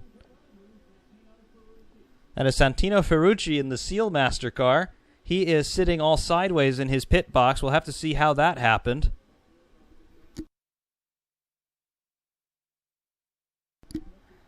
It appears to be a problem with the pit stop. The right rear is not on that car. Did they drop him off the jacks and then sent him without that wheel attached? If so, that'll be a penalty, in addition to the fact that they are now falling down the order. We'll have to see if there'll be any damage on that car.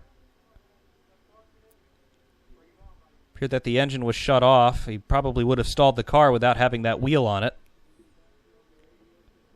We'll have to see if there are going to be any penalties forthcoming, but there's going to be the accident, or rather the answer to all of this.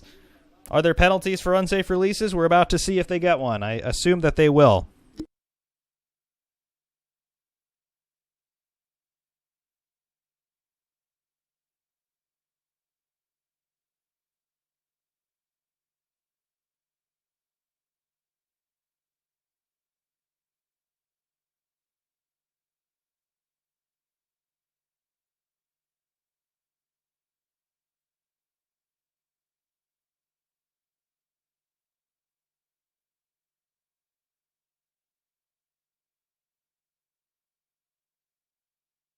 Meanwhile, on board with Alexander Rossi.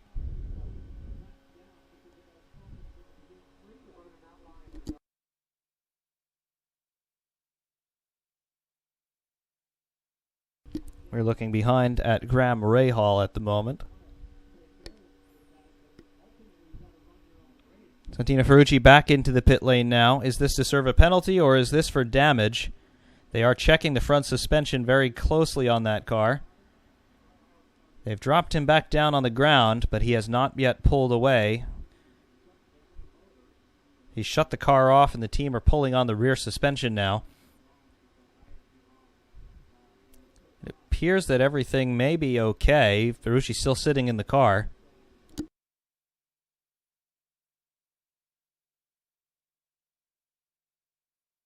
They're removing the rear wheels again to take a closer look at that rear suspension. Again, when that car came down, it did not have the right rear wheel attached to it, so it came down directly onto the gearbox casing. Could well have been damage to the suspension pickup points, the gearbox itself, whole number of things could have been damaged by that. We'll have to follow that story.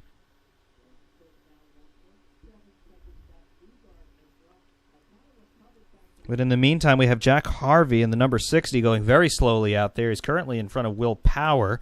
He's not ahead of him in terms of position. He's ahead of him on track. Jack Harvey has been slow all night long. But he is visibly off the pace. He's being lapped by everybody around him right now. He's currently in P18. That last lap for Jack Harvey was 192.66 miles per hour. Last time around for race leader Scott Dixon was 206.727. Let's see in replay what happened to Jack Harvey. He's higher than everybody else, probably trying to let that lap traffic go, but there is no grip up in that darker band where NASCAR had requested that a special asphalt treatment be put down to help the stock cars make it around these corners. But he is back underway, and he is trying to get back up to speed to the best of his ability, but he is still very much off the pace, and he has been all night, quite unfortunately. His last lap, though, 205.545 miles per hour, so he is coming back into more competitive performance realms. Meanwhile, Scott Dixon is looking at the back of Alex Rossi to try and lap him. At some point, Rossi is going to yield. We ride on board with Alexander Rossi again briefly.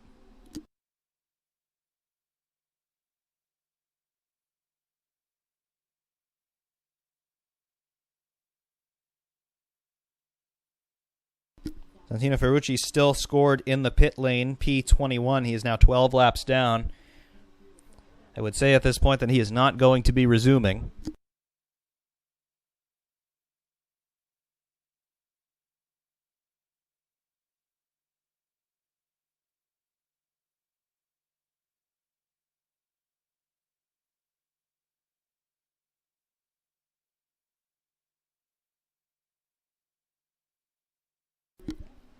Scott Dixon now makes it around Alexander Rossi through turn 2.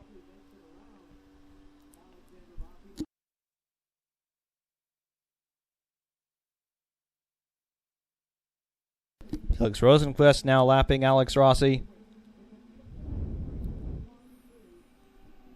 We make it to lap 175. Actually, at this point, we're there already. Anybody who stops from this point on, per the regulations, is good to go to the end of the race. We'll see when they do actually stop.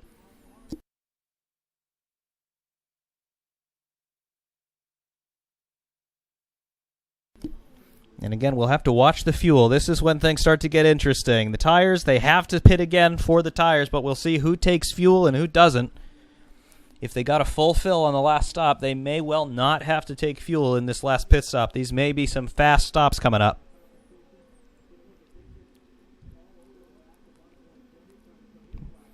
Meanwhile, Scott Dixon harrying Marco Andretti to let him by. Andretti says, nope, not today. Dixon's going to have to do this the old-fashioned way. The gap has come down to 0.5 seconds between Dixon and Rosenqvist for positions 1 and 2.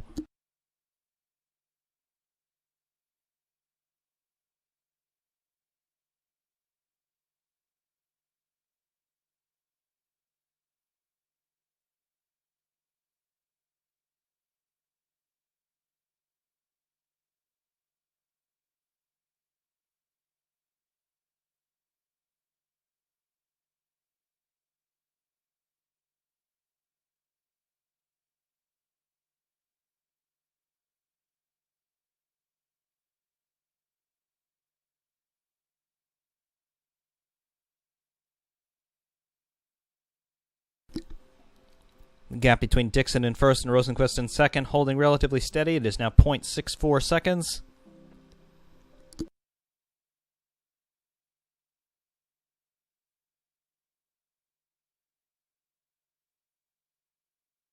And yes, now we definitely appreciate the very deep diving technical analysis that you always provide to us. Yes, I did crash. For your information, what you're seeing on your glorious screen right now is the review of the Race Sim Studio Formula Americas, and I did crash on that run. And that track that you see is the VRC South Star Speedway, which actually is modeled on Texas Motor Speedway.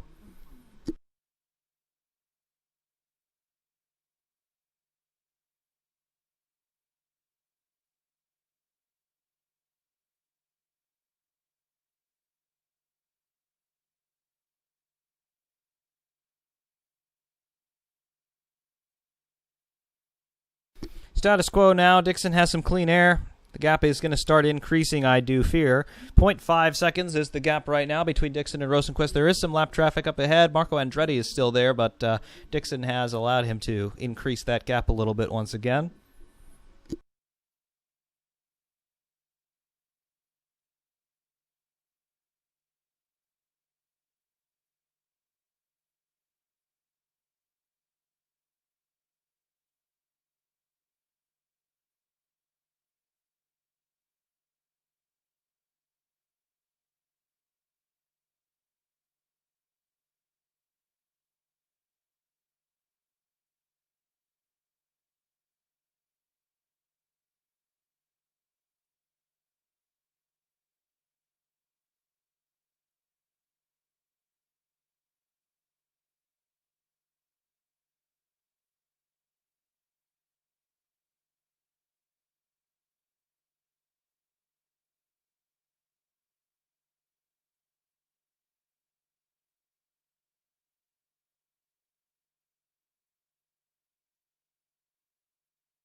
Back to live pictures from NBC.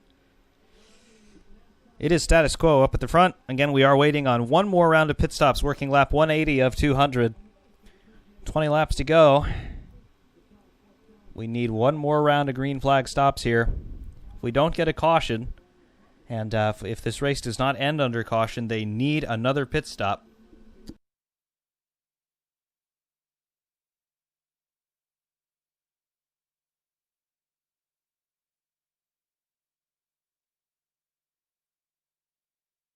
Scott Dixon has 25 laps on this set of tires, as does Felix Rosenqvist. Newgarden has 29 laps on his tires, so he'll be stopping first out of all three of these top runners.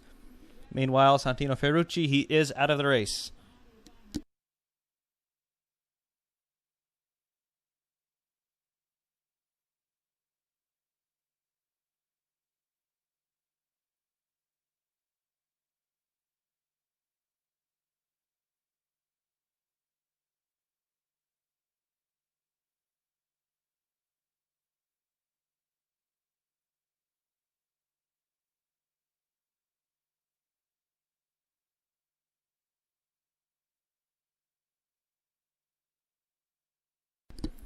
And as expected, Joseph Newgarden pitting first out of the top three runners. He is good to go per the rules. He did take some fuel with that stop.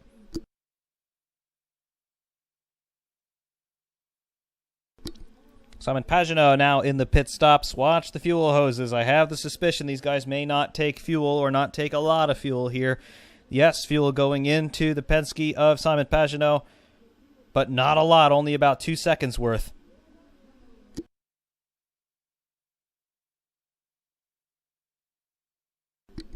Zach Veach coming in now.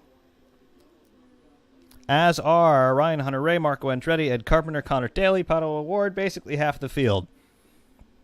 The cameras pick up Zach Veach's stop. And they had to hold him there for a little bit because Marco Andretti was coming in directly ahead. That was close, but no problems there. No contact with anybody. That works. Ryan Hunter-Reay pits and resumes.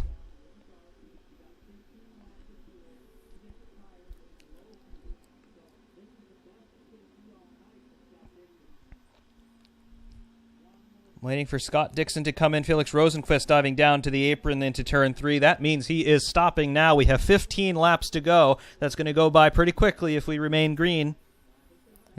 And at this time, it appears that we will. Scott Dixon now, all he needs to do is just be consistent for this next lap or two before his stop.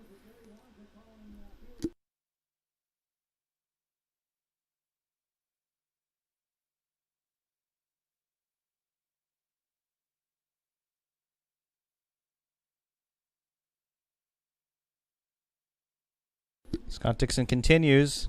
He puts a lap on Felix Rosenqvist.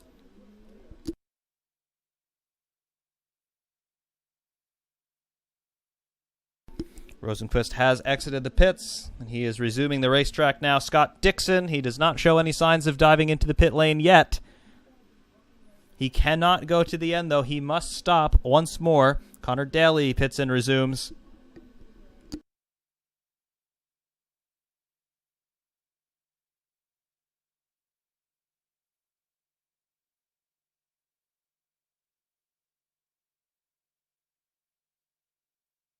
Now Scott Dixon pits a full 2 laps after Felix Rosenqvist did so.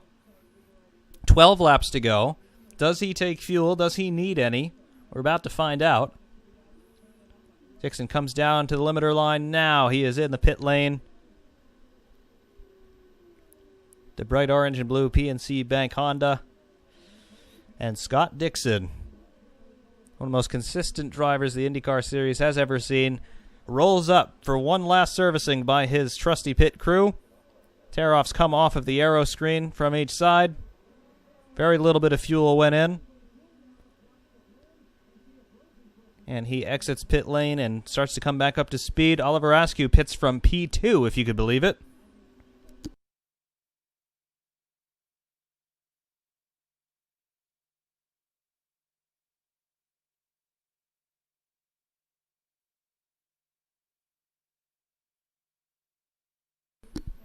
Meanwhile, we have got ourselves some traffic down on the back straight. We've got Rosenqvist coming out of the pits and resuming. We have Scott Dixon, who is interspersed amongst a whole bunch of lap traffic right now.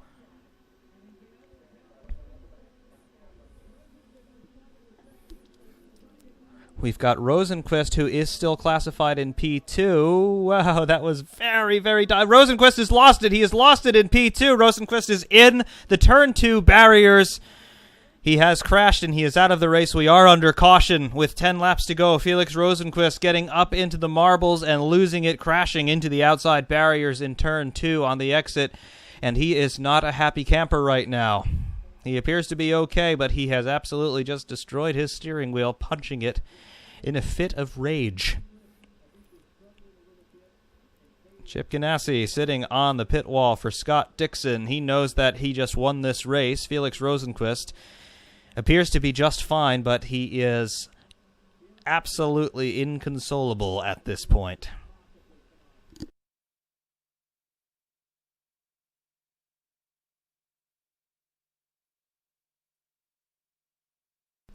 Now, Rosenqvist had resumed after his pit stop. He was trying to get back up to speed. He was just pushed up wide. No contact with anybody, but he got into the loose stuff up top, and he lost it. There was no contact. I can confirm that now. No contact with anyone. He just lost it.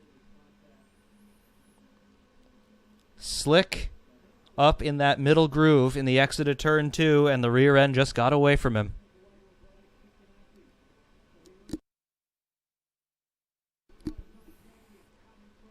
Chip Ganassi, he is the benefactor and the loser in that. Felix Rosenqvist, of course, one of his cars.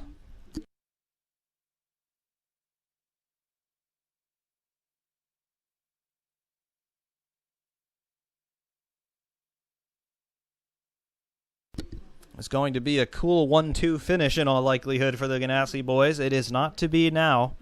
Simon Pagenaud resumes in P2, working lap 193 of 200 under caution. We may finish under caution at this point. It depends on how long it takes to clear that stricken car of Felix Rosenqvist.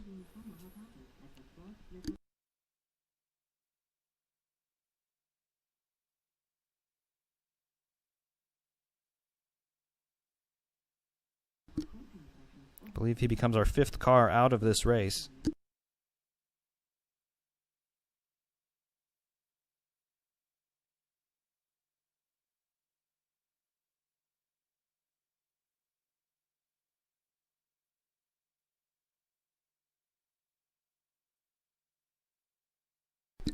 It was a brilliant drive all night from Felix Rosenqvist and a wonderful return to racing for him.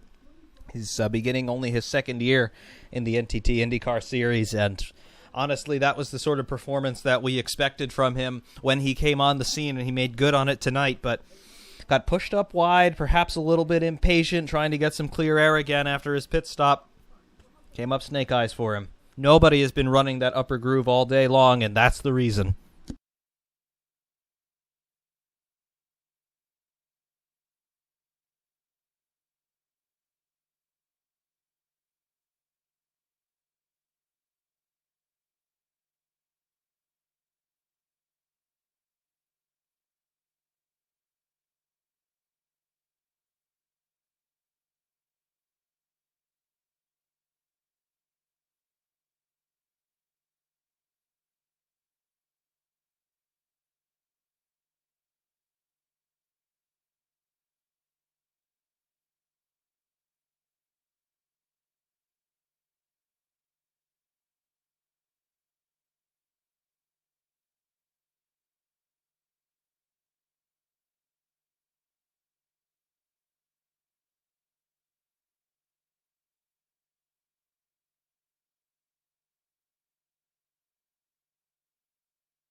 We remain under caution here at Texas, working lap 196 of 200 at this time. I'm going to say that we are very likely to end under caution with 4 laps to go.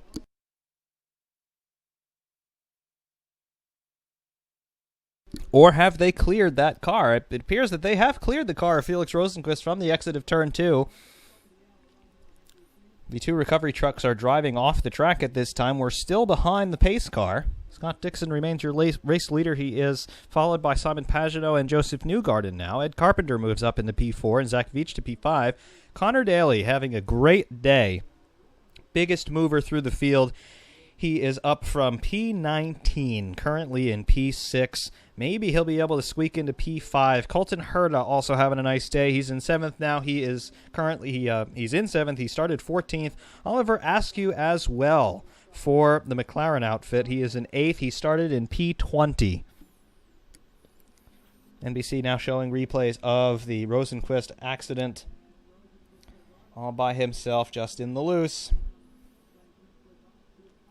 I do have to say the slow-mo cameras, though, are really good nowadays. You could actually see the moment that Rosenqvist's left rear hit the wall, and you saw the tire go down and the puff of condensation from the pressurized nitrogen in there, raising the air pressure and condensing the ambient moisture in the air. Really cool.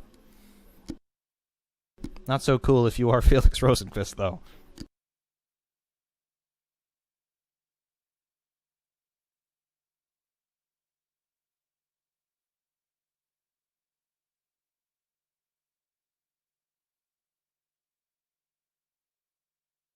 Meanwhile, with 4 laps to go, we'll be working lap 197 in a moment. The green flag is about to fly here at Texas. We are going to finish under green at this time. The green flag is raised, and Scott Dixon crosses the line to begin lap 197 of 200. Dixon leads Simon Pagenaud to the tune of .839. It's a 3-lap shootout, and there is a big squabble going on for positions 3 through 9 at this time. Everybody fanning out once again for one last time down the back straight, rather. Keep your eye on that timing tower on the left side of the TV screen, because you're about to see some position changes.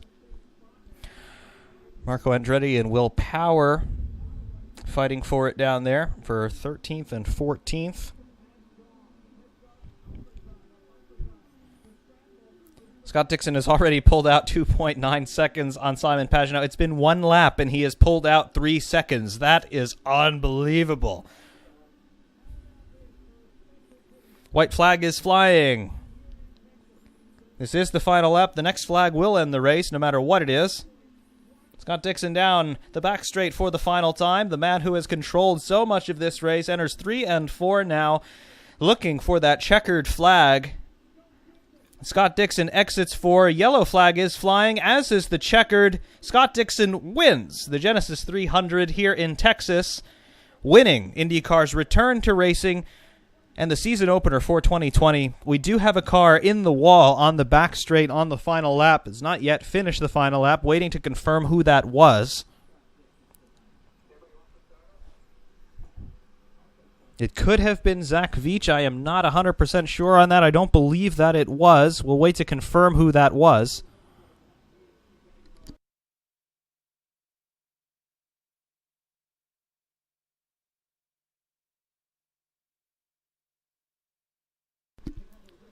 Just waiting to confirm who that was on the back straight in the wall. He's down there at the bottom of the track in the inside barrier.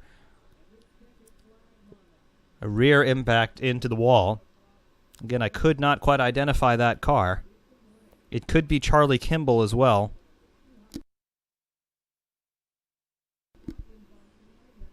Now that I think about it, I believe it is Charlie Kimball. I cannot confirm that at this time.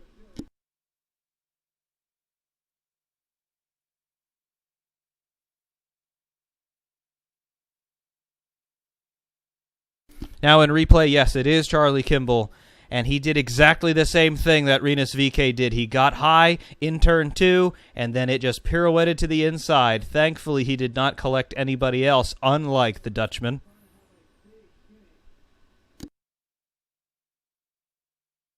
Charlie Kimball had a very nice run up to that point, though.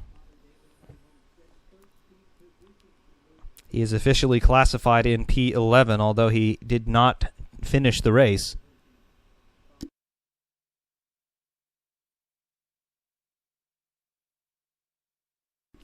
Meanwhile, Scott Dixon leisurely driving The Genesys under 2 manpower at the moment. He is being pushed into victory lane.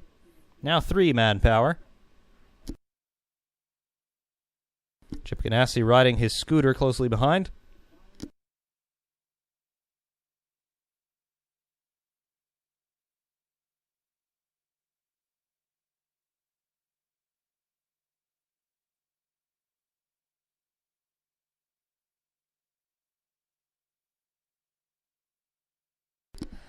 And the world's most expensive parallel parking job currently underway in victory lane as Scott Dixon maneuvers his car right in the middle there, so it's centered in the photographs. There it is, gentlemen. Very nice. Dixon trying to figure out where to put the steering wheel so it doesn't fall. Chip Genesys picks it up.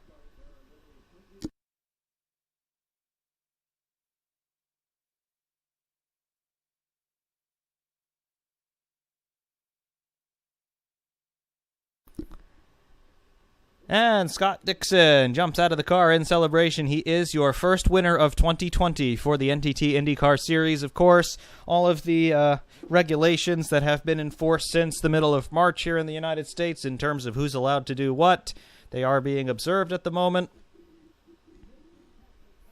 So there is not a large crowd awaiting Mr. Dixon in victory lane. However, Scott Dixon continues his run of being Mr. Consistent in IndyCar. Cool, calm, and collected, an academic affair for him for most of the day.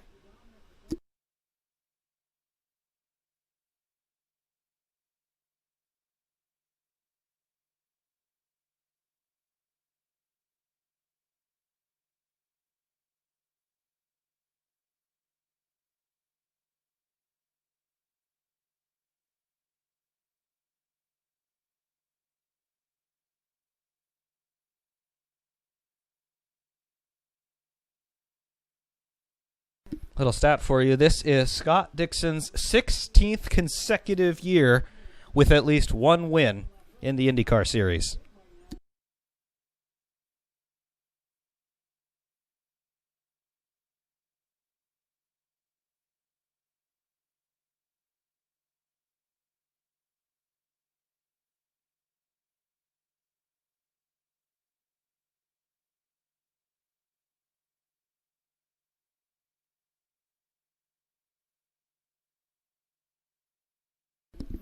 Scott Dixon lamenting Felix Rosenqvist's early exit from this race. He said that he made some bold moves around the outside, and it just didn't work out, as we very clearly saw for ourselves.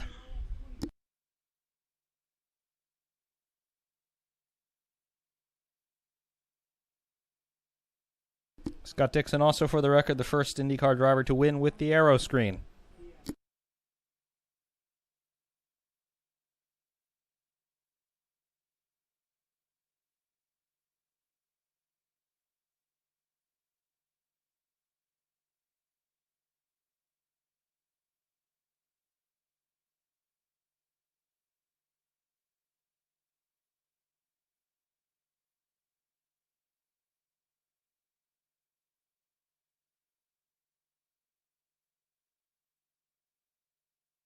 And now that everything has quieted down with chiming and scoring, the unofficial results here from the Genesys 300, the season opener for the 2020 NDT IndyCar Series Championship. P1, as we have seen, a wonderful victory, basically from lights to flag for Scott Dixon. He started in P2, but he soon got into P1, and he never really relinquished it. P2 for Simon Pagenaud, third for Joseph Newgarden, your reigning series champion. P4, equaling his career best finish for Zach Veach. P5 for Ed Carpenter, sixth Connor Daly, seventh Colton Herta, eighth Ryan Hunter-Ray, ninth Oliver Askew on debut, 10th Tony Kanaan. P11 Charlie Kimball, who crashed on the last lap. P12 Pato O'Ward, 13th Will Power, 14th Marco Andretti, 15th Alexander Rossi, 16th Jack Harvey, 17th Graham Rahal, 18th James Hinchcliffe, 19th Marcus Ericsson, and 20th Felix Rosenqvist. Officially not classified are Santino Ferrucci, Rinus VK, Alex Pelot, and Takuma Sato. Takuma Sato didn't even take the start. Very sad, unfortunately, for Takuma Sato, and absolute heartbreak right at the end for both Charlie Kimball and for Felix Rosenqvist. However, a dominant performance today from Scott Dixon, who racks up yet another win in his long and glittering career in the IndyCar series. He draws first blood in 2020, and now, because this is Texas, one of the traditions of the Texas Victory Lane is that the winner of the race fires a couple of revolvers into the air. Fear not, they are loaded with blanks.